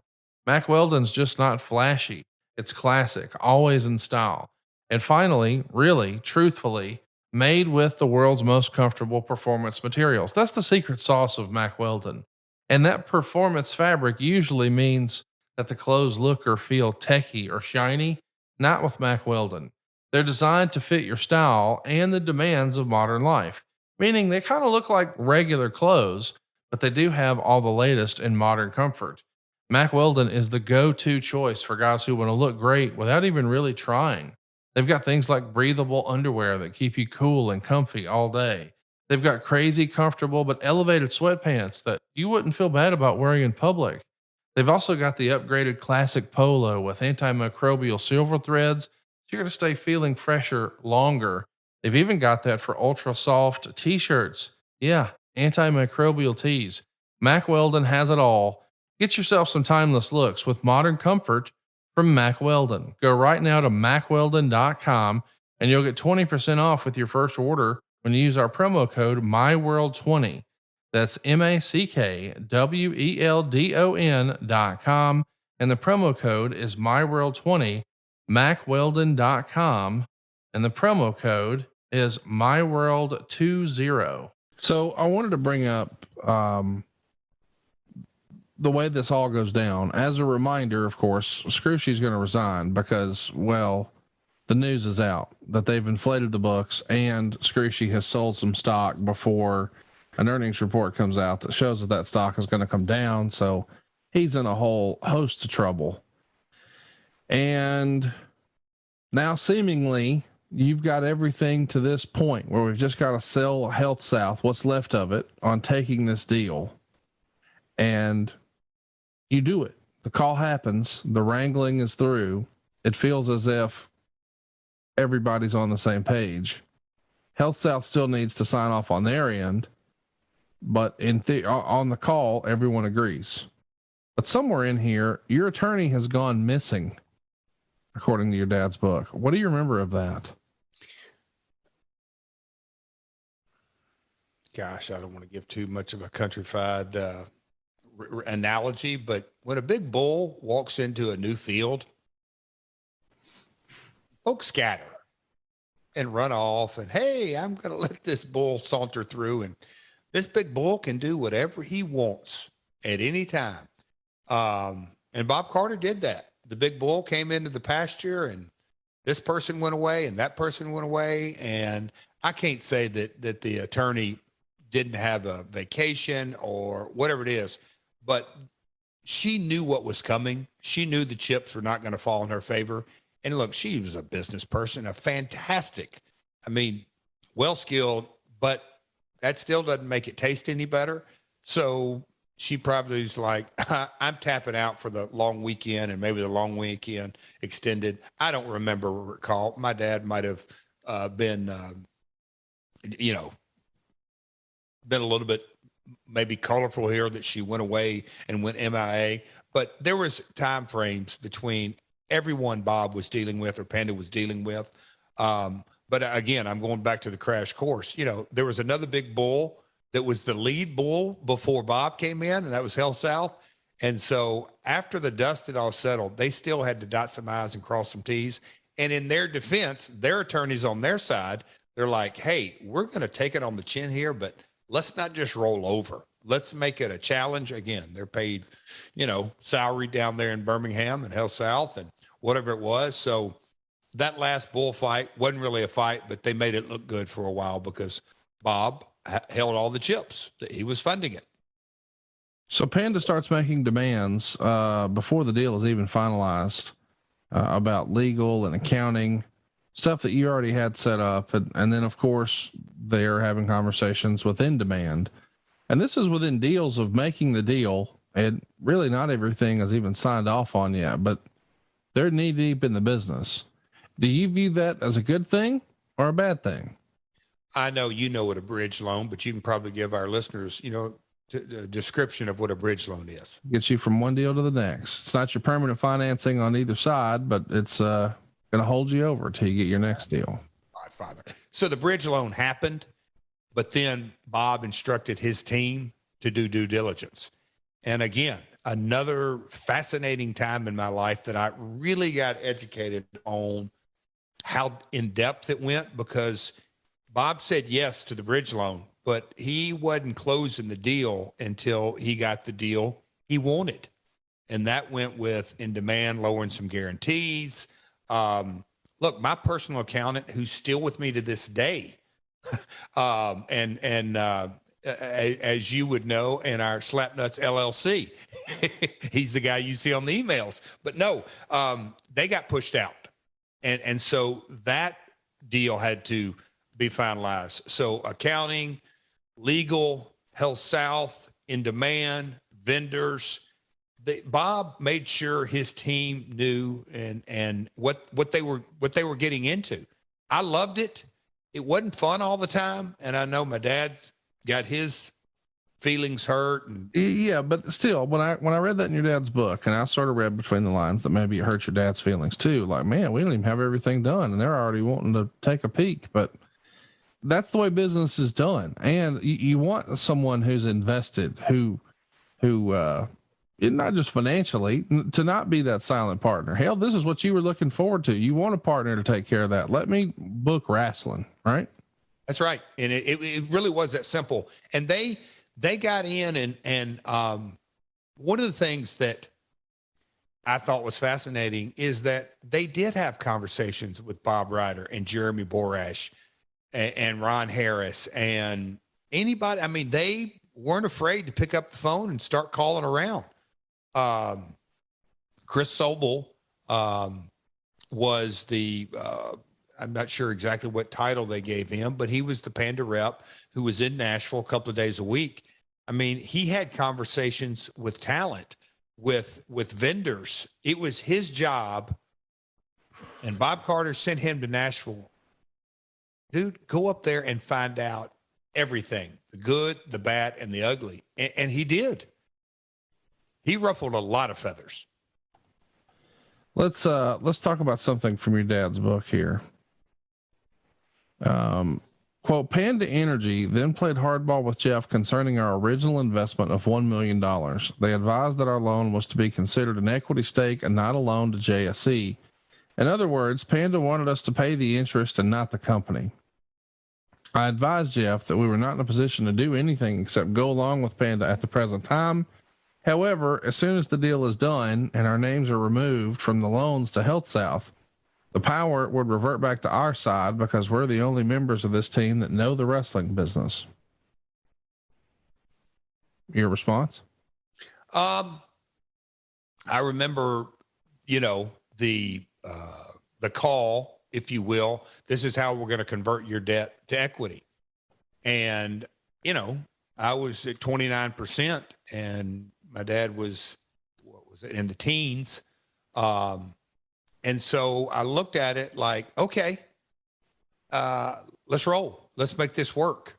I understood, again, I had the blessing of my accountant, basically making sure that I understood everything. I can't say that my attorney was still around at that point, but I wanted to make sure I understood, and I got it. I mean, I totally got the conversion. And again, at this point, maybe we were probably into late September, early October at this point. I got it that they had done the bridge loan. We were up and running, or continue running, and they were going to write checks. And so I was grateful and blessed. And like you just said, we've had a 2-month, a 3-month craziness. Let's get back to producing good content the best we can. And I knew that was the focus that needed to happen.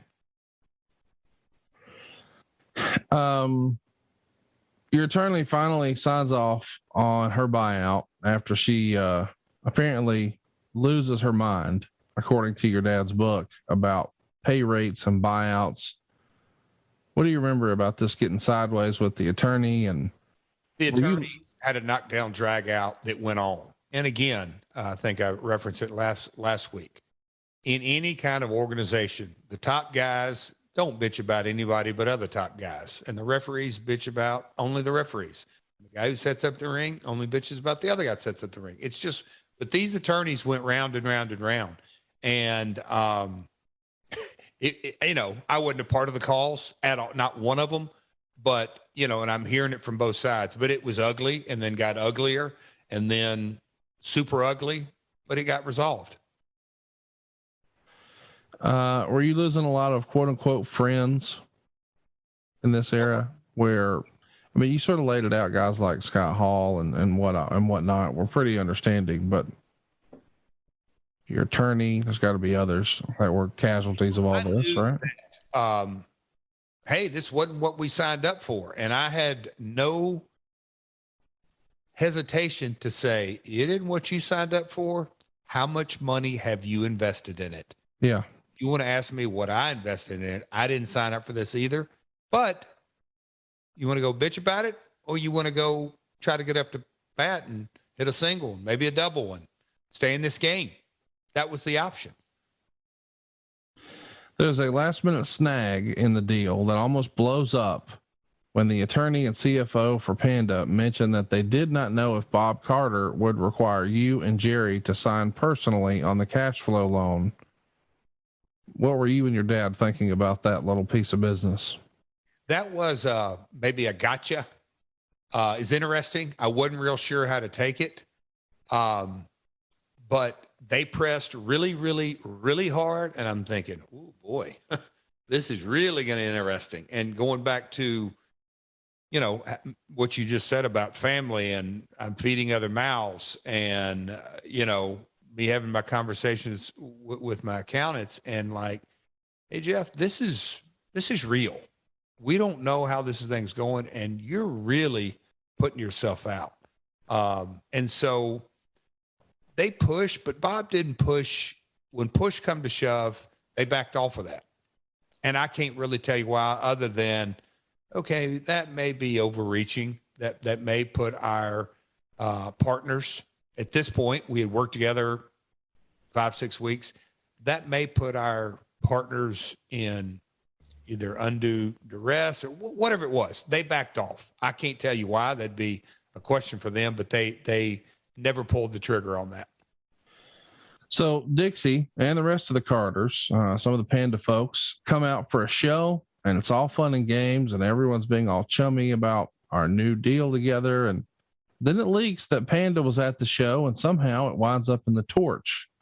Was this a big deal for you to worry that, because what's that old thing? Telephone, telegram, tell a wrestler. You don't want this news out there until you're ready for it to be out there. Or was this a quote unquote controlled leak? Well, no, it was, look, I can remember this conversation and others. Dixie,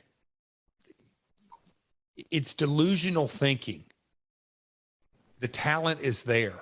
It's their job in their minds, a lot of them, to go report to whoever it may be. Meltzer, Keller, Powell, you name it, any kind of outlet. You just said telephone, it's ingrained. If your father and mother and the brother Todd, if y'all coming to a show, it's not a secret, period. It just is. It's not staying. You can do your best, but it ain't staying. Are you, as you're moving this deal along and it feels like you've got to deal with HealthSouth, are you trying to communicate that to some of your quote unquote top guys, your wrestlers? Hey, good news, guys. We think we found a solution here. Hang in there. Blah blah blah. Oh yeah, I mean it was Keith Mitchell, lighting vendor, and Keith had his crew, lighting director. I'm talking about the boys. Were you talking to AJ? Were you talking to Ken Shan? Hey man, I know I called and asked you to take a cut. I think the cavalry's on the way. For sure. Stay with us. We're and by us running shows every week, it was pretty much a given or an obvious that okay, they are in business this week. So there's a lot of talk of budgets and advertising and talent and upgrades in production. Your first visit with the Panda folks at the Nashville show, did you feel like they had a better grasp on the wrestling business than you originally thought, or is it about what you were expecting? About what I was expecting, but getting into the Nashville Fairgrounds, a building that I'd grown up in, but converting it to a studio that looked right and with the right pitch of the bleachers and the lighting and the focus and the stage and everything that look, getting people in there were so many different hats to wear, but I knew that we had to continue to get better. Again, Keith, just what an incredible resource that, hey, we probably need to do this and do that. And our audio, look, I know we're on a budget here, but we got to sort of figure this out. But working through the nuances. So now we're probably 6, 7, 8 shows into this bridge loan and us converting the fairgrounds into the asylum, knowing that we need to do this and that. So once I sort of had my head around it and having those conversations, it's not hard because when you're physically in a building saying, hey, this and this will improve this, it's, they had their head around it. So it's the beginning of October. The deal is still not officially closed, but you're still running shows. I assume the money's working like you were alluding to earlier. This is a bridge loan of sorts. Yes. Yes. On October 15th, the deal is finally signed and closed on your end. What do you remember about that? I mean, tell us about that closing. I'm sure everybody's meeting in an attorney's office and signing around the documents. Take me back. I mean, and you do this all day, every day in the mortgage business. There's a lot of documents that say that you're allowed to sign these documents. And then that document says that you read the other. I mean, I've never signed so many documents in my life because we had to, there's closing out J Sports and whatever, dotting those I's and cleaning all that up. And then the bridge loan had to be cleaned up and finalized and converted over into TNA Entertainment. And then the officers, I was an officer of the company, all of that kind of stuff. I mean, it was an incredibly long closing, continuous closing, but it was part of it. And at this point, knowing all the water under the bridge, I'll say and I say that with June 19th to mid-October, I was elated because there was a reset, a refresh, some security, if you will, in so many ways. I was concerned, from the beginning, a touring company, but look, I'd done it my whole life.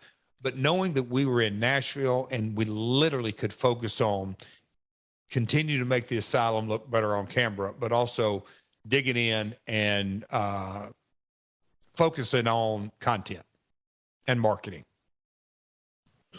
Let's talk about October 19th.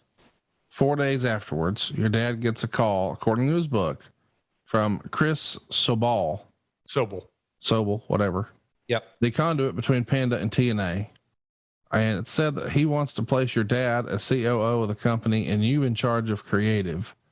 But you just laid out a minute ago that you were going to be COO. What do you remember about this? I don't remember that version. Okay. There's another call 5 days later, the 24th, coming off a show where it seems like your dad's ability to run creative came into question. And your dad apparently let you know that he was no longer interested in doing creative if this is what the plan for the company is. And your dad, and again, I don't know how much of this we want to get into, but he wrote in his book that y'all had a pretty heart to heart conversation about the way you felt about him.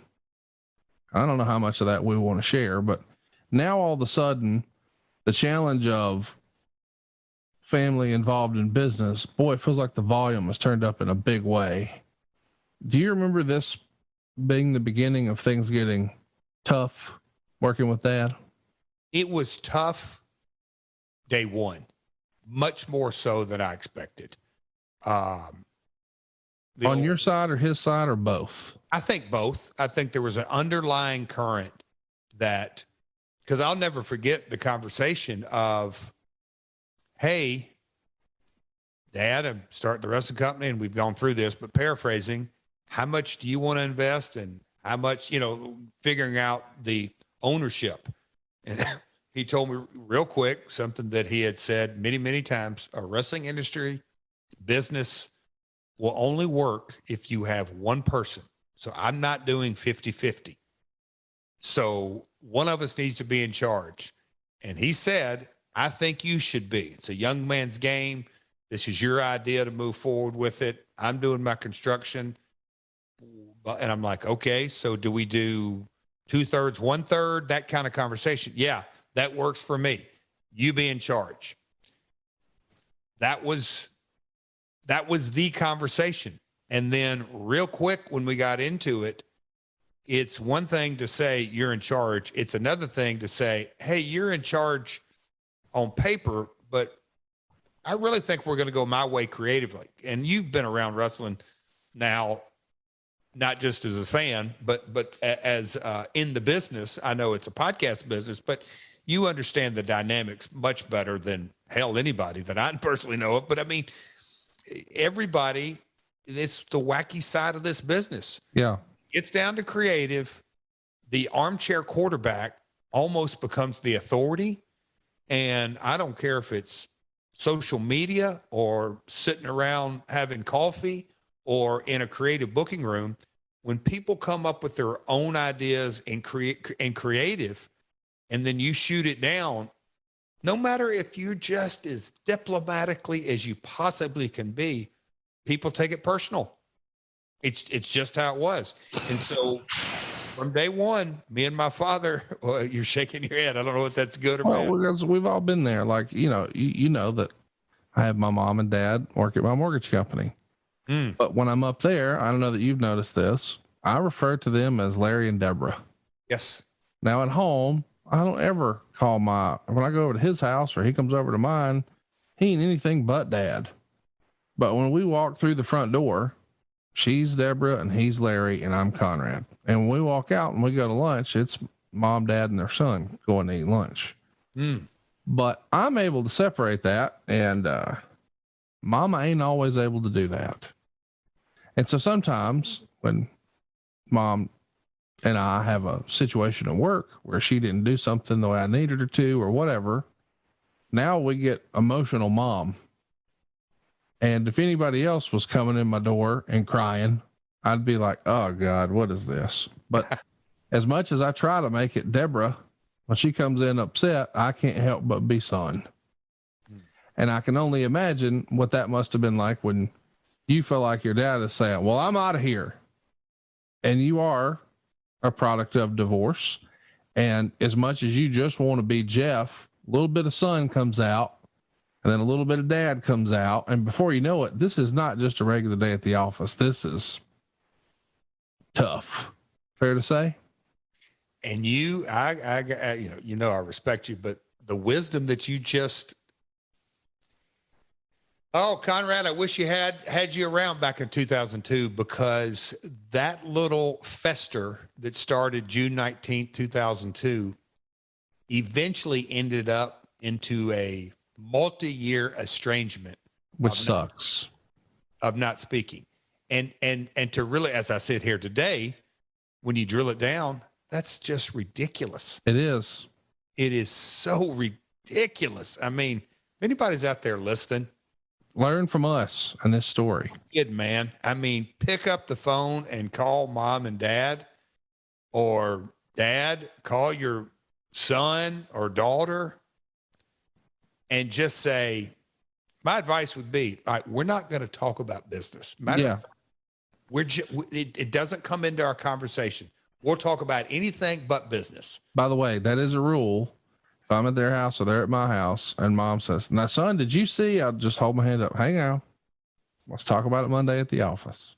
That's wisdom right there, brother. And don't get me wrong. When you're at my house, when you're down visiting, all me and you do is talk about business, but you're also not my dad. That's right. So it's fine for us to talk about that on my couch. But what I'm not going to do is allow family time to become work time, because if those get confused, man, there's just hurt feelings all around.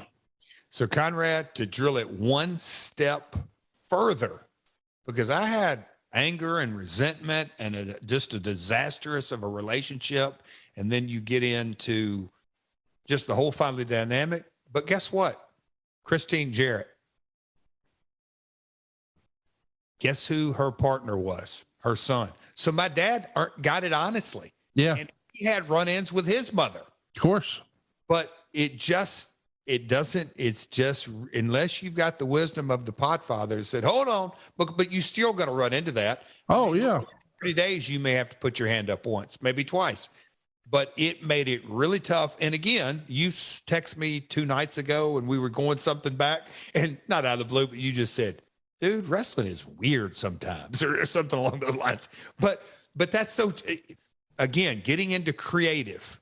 And that's where the eternal optimist, hell, I thought I could get Cornette and Russo to work together. I thought I could get my father and Russo to work together. I thought I could get Dix. I mean, that eternal optimist doesn't always work. But when you put the pressure cooker of the family situation on another layer of divorce, my parents got divorced when I was 3, never saw them have a humane conversation in my life. So you just get layer after layer after layer after layer.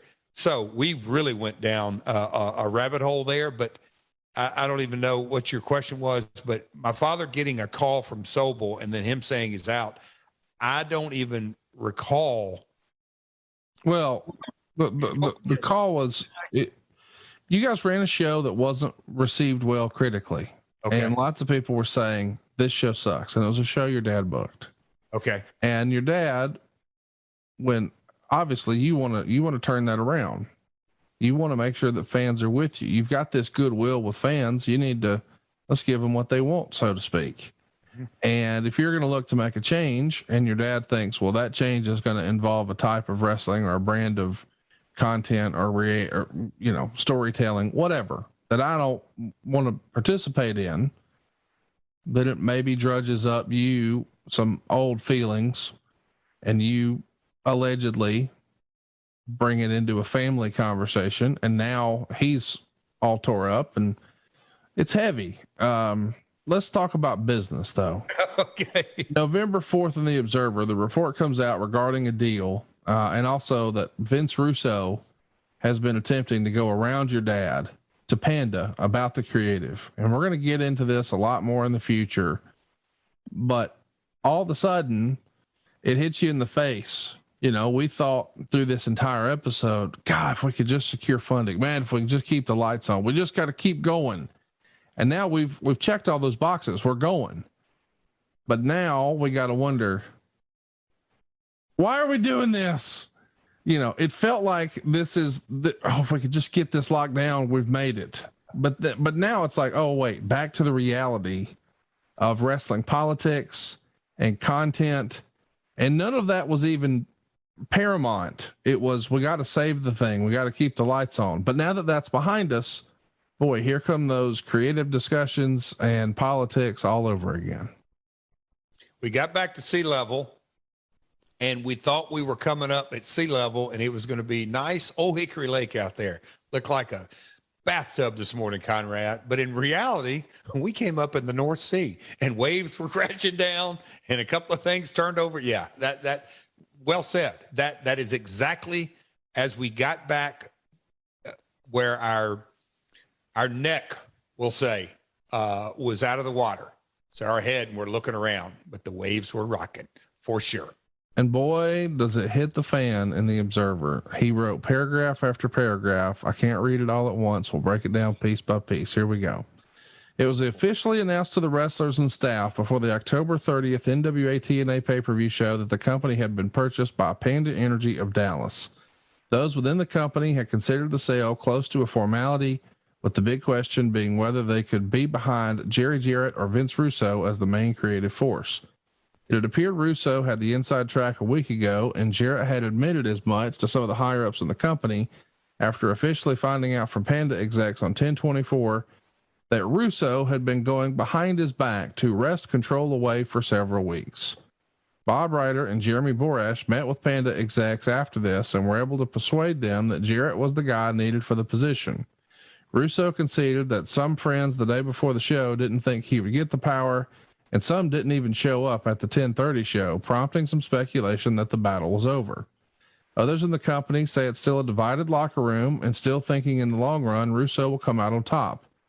What seems to be apparent is that at least at the present, Jarrett and Russo will no longer work together, and Russo won't have any involvement in the promotion for the time being. The official company line is they can't comment on the status of Russo and will only say that Jarrett is in charge and firmly in charge. Dixie Carter, the daughter of Panda CEO and owner Robert W. Carter, announced to the employees and wrestlers at the 3 p.m. meeting about the ownership change and said that Chris Sabal, a vice president of Panda, would be working 3.5 days a week stationed in Nashville to oversee the financial end of the business. Jerry and Jeff Jarrett are said to be remaining minority partners in the business, which would be similar to the 1988 sale of Jim Crockett Promotions to Turner Broadcasting, where, for a while having no power, the Crockett family were still listed as minority owners. The sale saves the company, at least for the short term. While nobody has publicly acknowledged it, Jerry Jarrett made the decision to close down the company after canceling the 8/27 and 9/4 house shows and putting taped programming in those pay-per-view slots. It was at that same point that Panda came to the table and showed so much interest that internally people were talking right about the deal being close to a sure thing, and Jarrett kept the company going. Ultimately, the situation is similar with WCW owned by an outside company with no working knowledge of the strange and deceptive pro wrestling industry. The only difference, and it's huge, is that WCW was at least owned by the biggest powerhouse network in cable television in a business where television has been key for the past 50 plus years. So, you know what I'm going to say. Lots to unpack here. Let's start piece by piece. We read earlier that Panda was trying to purchase 51% of the company. Would that mean that you and your dad would retain the other 49%, or were there other partners involved at that point? So, and again, boy, I have to really look at emails or documentation or anything like that, but 29%. And my dad, I want to say 15, but there was the attorney that had a few points. There was some obviously HealthSouth, their points. So let me think, 29. But HealthSouth got bought out. So if Panda's going to be the new owner. And so it was going to be, but no, HealthSouth was stayed in. Now, here's a little fun fact. HealthSouth stayed in for several years. That's what they landed on. HealthSouth kept 4 or 5% for years, Conrad. I'm not exactly sure, but they have finally moved on out. They cleaned it up several years later when they bought my father out, and HealthSouth was about the same time. Just tell me how much you think you owned. I know for a fact, 29%, and years coming up, like 2 years later, I got reduced because they did another capital call, and my dad was bought out. HealthSouth was removed. I'm out. Capital call means all of the owners have to kick in some cash. Yep. So, hey guys, the business needs $1 million, so we're going to put our 510,000 in because that's what 51% represents. So Jeff, we need you to put in 290. And if Jeff doesn't have the 290 and the people who put in the 510 do have the 290, then they can buy some of Jeff's shares and now gain a bigger portion of the company's percentage ownership, simply based on the fact that they had the cash and Jeff did not. Yeah, it was a formality, but that you explained it exactly right. Yeah. So you got 29% of a money losing project. So that's great. Mm-hmm. But you're still in the game, when this is all said and done and they give the big rah-rah speech, how many wrestlers come over to you? Because here's what you have in common with all these guys that they don't even have in common with your dad. Your dad was never, quote unquote, one of the boys in their lifetime. Now I know he was, but they didn't know him as that. He was always Mr. Jarrett, the promoter. Yes. You were just Jeff. We're eating at Chili's after the show and making towns. And now I'm also the boss, which is kind of cool, but they view you in a different light than they do your dad. Would that be fair to say? Spot on, my friend. So after a big meeting like this, now there's these two new people who they don't know, and we hear they're wealthy and they're going to be writing checks, but it's natural for everyone at that meeting to think, what does that mean for me? Yeah. So I'm sure when that meeting adjourns, one by one, everybody tries to find Jeff and say, all right, Jeff, now what's really going on? Right. A lot of that went down, and a lot of it was, okay, we're in Nashville every week, because they were still trying to wrap their head around it. I said, yes. A lot of folks were like, should I move to Nashville? What's this mean? Because I told them, yes, we're in the game. Panda is a $1 billion energy organization. But the Texan likes the component of getting in the entertainment business, and he did. And so, look, I can't promise you anything but to today, but things look really good, and I'm super excited. And what you just said, they could relate to me, and they said, all right, Jeff, you excited? We're excited. They knew that we were in the ball game, and it wasn't going to be like we'd just gone through the last 60 days or so, or 90 days, like what's going to happen. Because I was always honest with them, like, here's where we're at today. It's going to change tomorrow because it's changed yesterday. But, so that security. I'm going to ask a question, and I promise I won't ask a follow-up because I know I need to save it for another show, A, and B, I don't want to put you in a bad spot. So here's the one question when I promise no follow-up. Did you know that Vince Russo was calling Panda Energy and going around your dad for creative? Did you know he was at least making calls to Panda? And see, here's where, when I was hearing you read Dave's several paragraphs, I went into, and I'm not kidding around, man, he's selling subscription because he's so off the mark that he's talking about Jerry Jarrett funding the company, and Russo and him in this big battle. And at the very end of the day, as a part of the due diligence, and my dad wasn't really a big fan of this, like, they don't need to get it. I'm like, no, hey man, they're going to cut this bill. Instead of, it's the shoe on the other foot, or the perspective. Chris Sobel,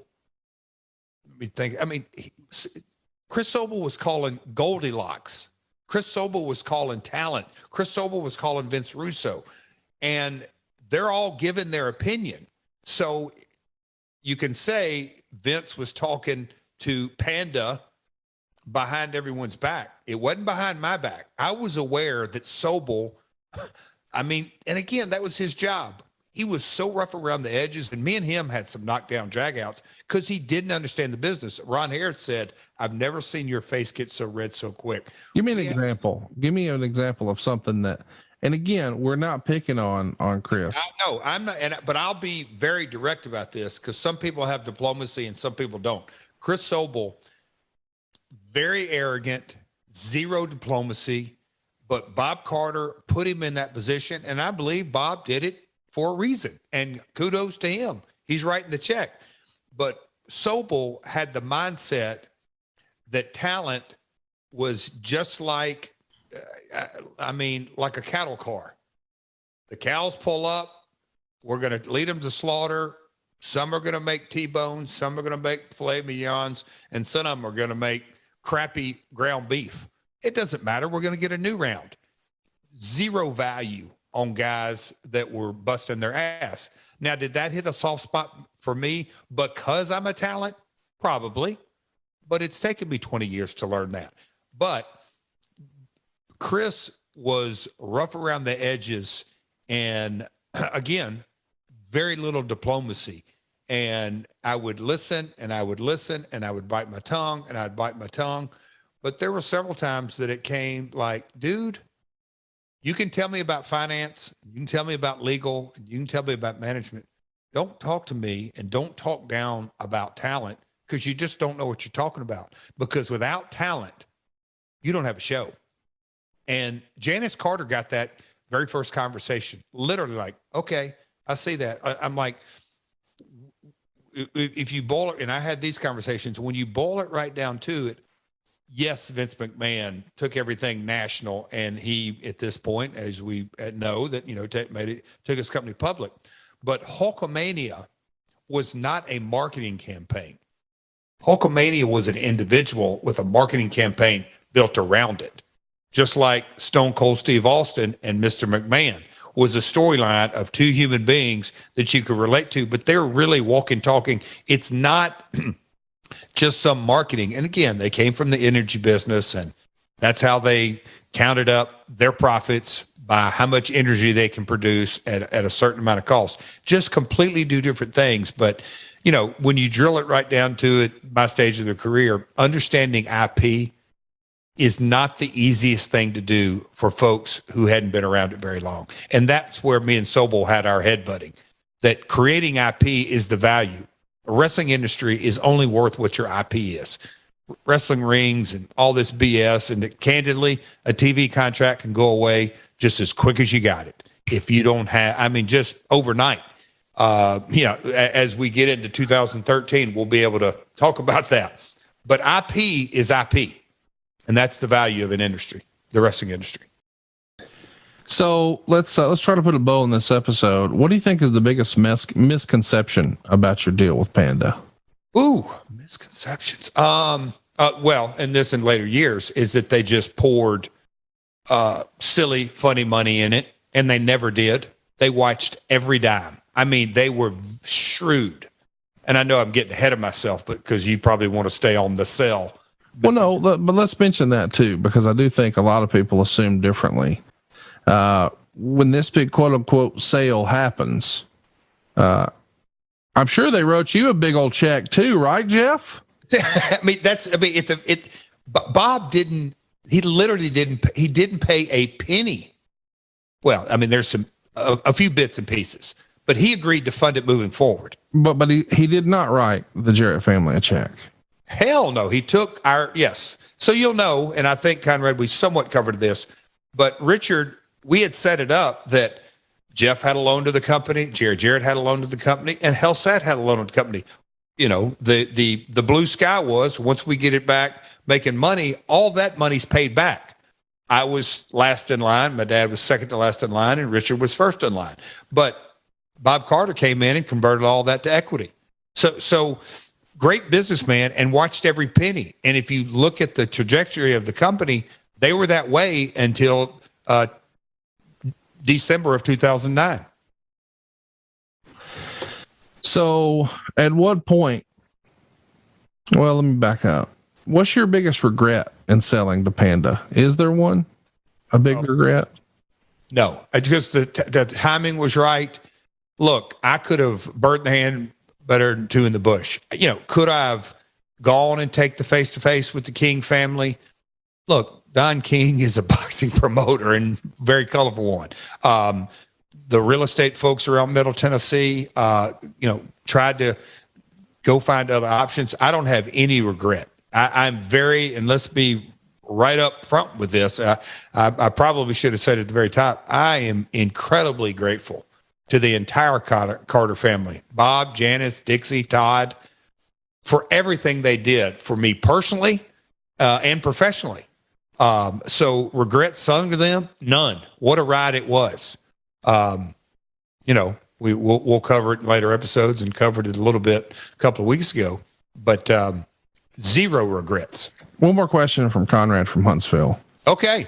At what point, if ever, I'm sure I shouldn't say if ever, when was it apparent to you that, oh, wow, okay, Panda really does have 51%? I'm sure at first, listen, I understand it's like Marcus Lemonis on the Prophet, hey, if I'm writing you this check, I'm 100% in charge. I get that type of deal. But I'm just wondering, you're going to continue to keep doing what you've been doing, but then there will be at some point a little roadblock and it says Panda Energy on it. And you're like, okay, well, I guess I stand corrected. We're not doing that. And in the back of your mind, you're thinking, shit, they really are running things now. What was the first moment of that? So I'm going to go under the assumption that you're thinking, I'm well aware that he who writes the checks writes the rules. Yeah, you know that, but you also kind of think, well, they're going to leave the wrestling up to me, like the content's up. Not the financing. Yes. Not the amount of dollars. And we stayed with a collective, we brought Dean Broadhead as the CFO on, so the deal that me and Janice, or let me say this, the deal that Janice articulated to me, Jeff, you run the wrestling and we'll run the financing and the accounting and all that. That stayed, the train stayed on the tracks until 2010, 2009. And when I saw and we'll get into it, the power play, the double cross, all the BS went down. When I saw that manipulation go down, and it was like an aha moment. Oh, it was, wow. How quickly the tide turns when the rubber meets the road. And look, how much water had been under the bridge. And look, it goes without saying, 07, 08, 09, we were profitable. And I thought that was I thought we were in alignment. But in 2010, I found out the alignment for me was to make money. It wasn't so much to make money with the relationship anymore. I can't thank you guys enough for your support. The best way to support the show is to just follow us on Twitter and tell your friends about the show. We grow our shows through word of mouth, and introduce that wrestling fan friend of yours to our YouTube channel. That's My World on YouTube.com. Until next week, he is at Real Jeff Jarrett. I am at Hey, it's Conrad, and we are out of time. We'll see you back right here on My World. Peace. Hey guys, Eric Bischoff here. Now, if you need cash without the controversy, the team at SaveWithConrad.com can help. But don't take my word for it. Hi, my name is Richard Smith. I'm from Moss Point, Mississippi. One of my friends at work said I just been refinancing and my interest rate was 9%, and he said he got his for 2.3. So I said, well, maybe I should try. Got a hold of Diane. She kept in touch the whole entire time.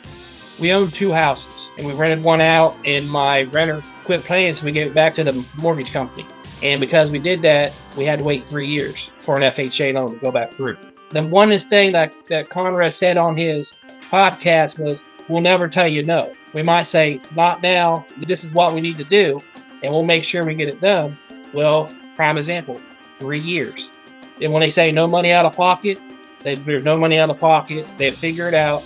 But she was so quick that, don't worry about this, I got this person. That's what impressed me the most. My name is Richard Smith, and I saved $700 a month with SaveWithConrad.com. And unlike the dirt sheets, these reviews don't lie. With over 1,000 5-star reviews, find out for yourself how much Conrad and his team can save you by checking out SaveWithConrad.com and do it today. NMLS number 32416, equal housing lender, SaveWithConrad.com.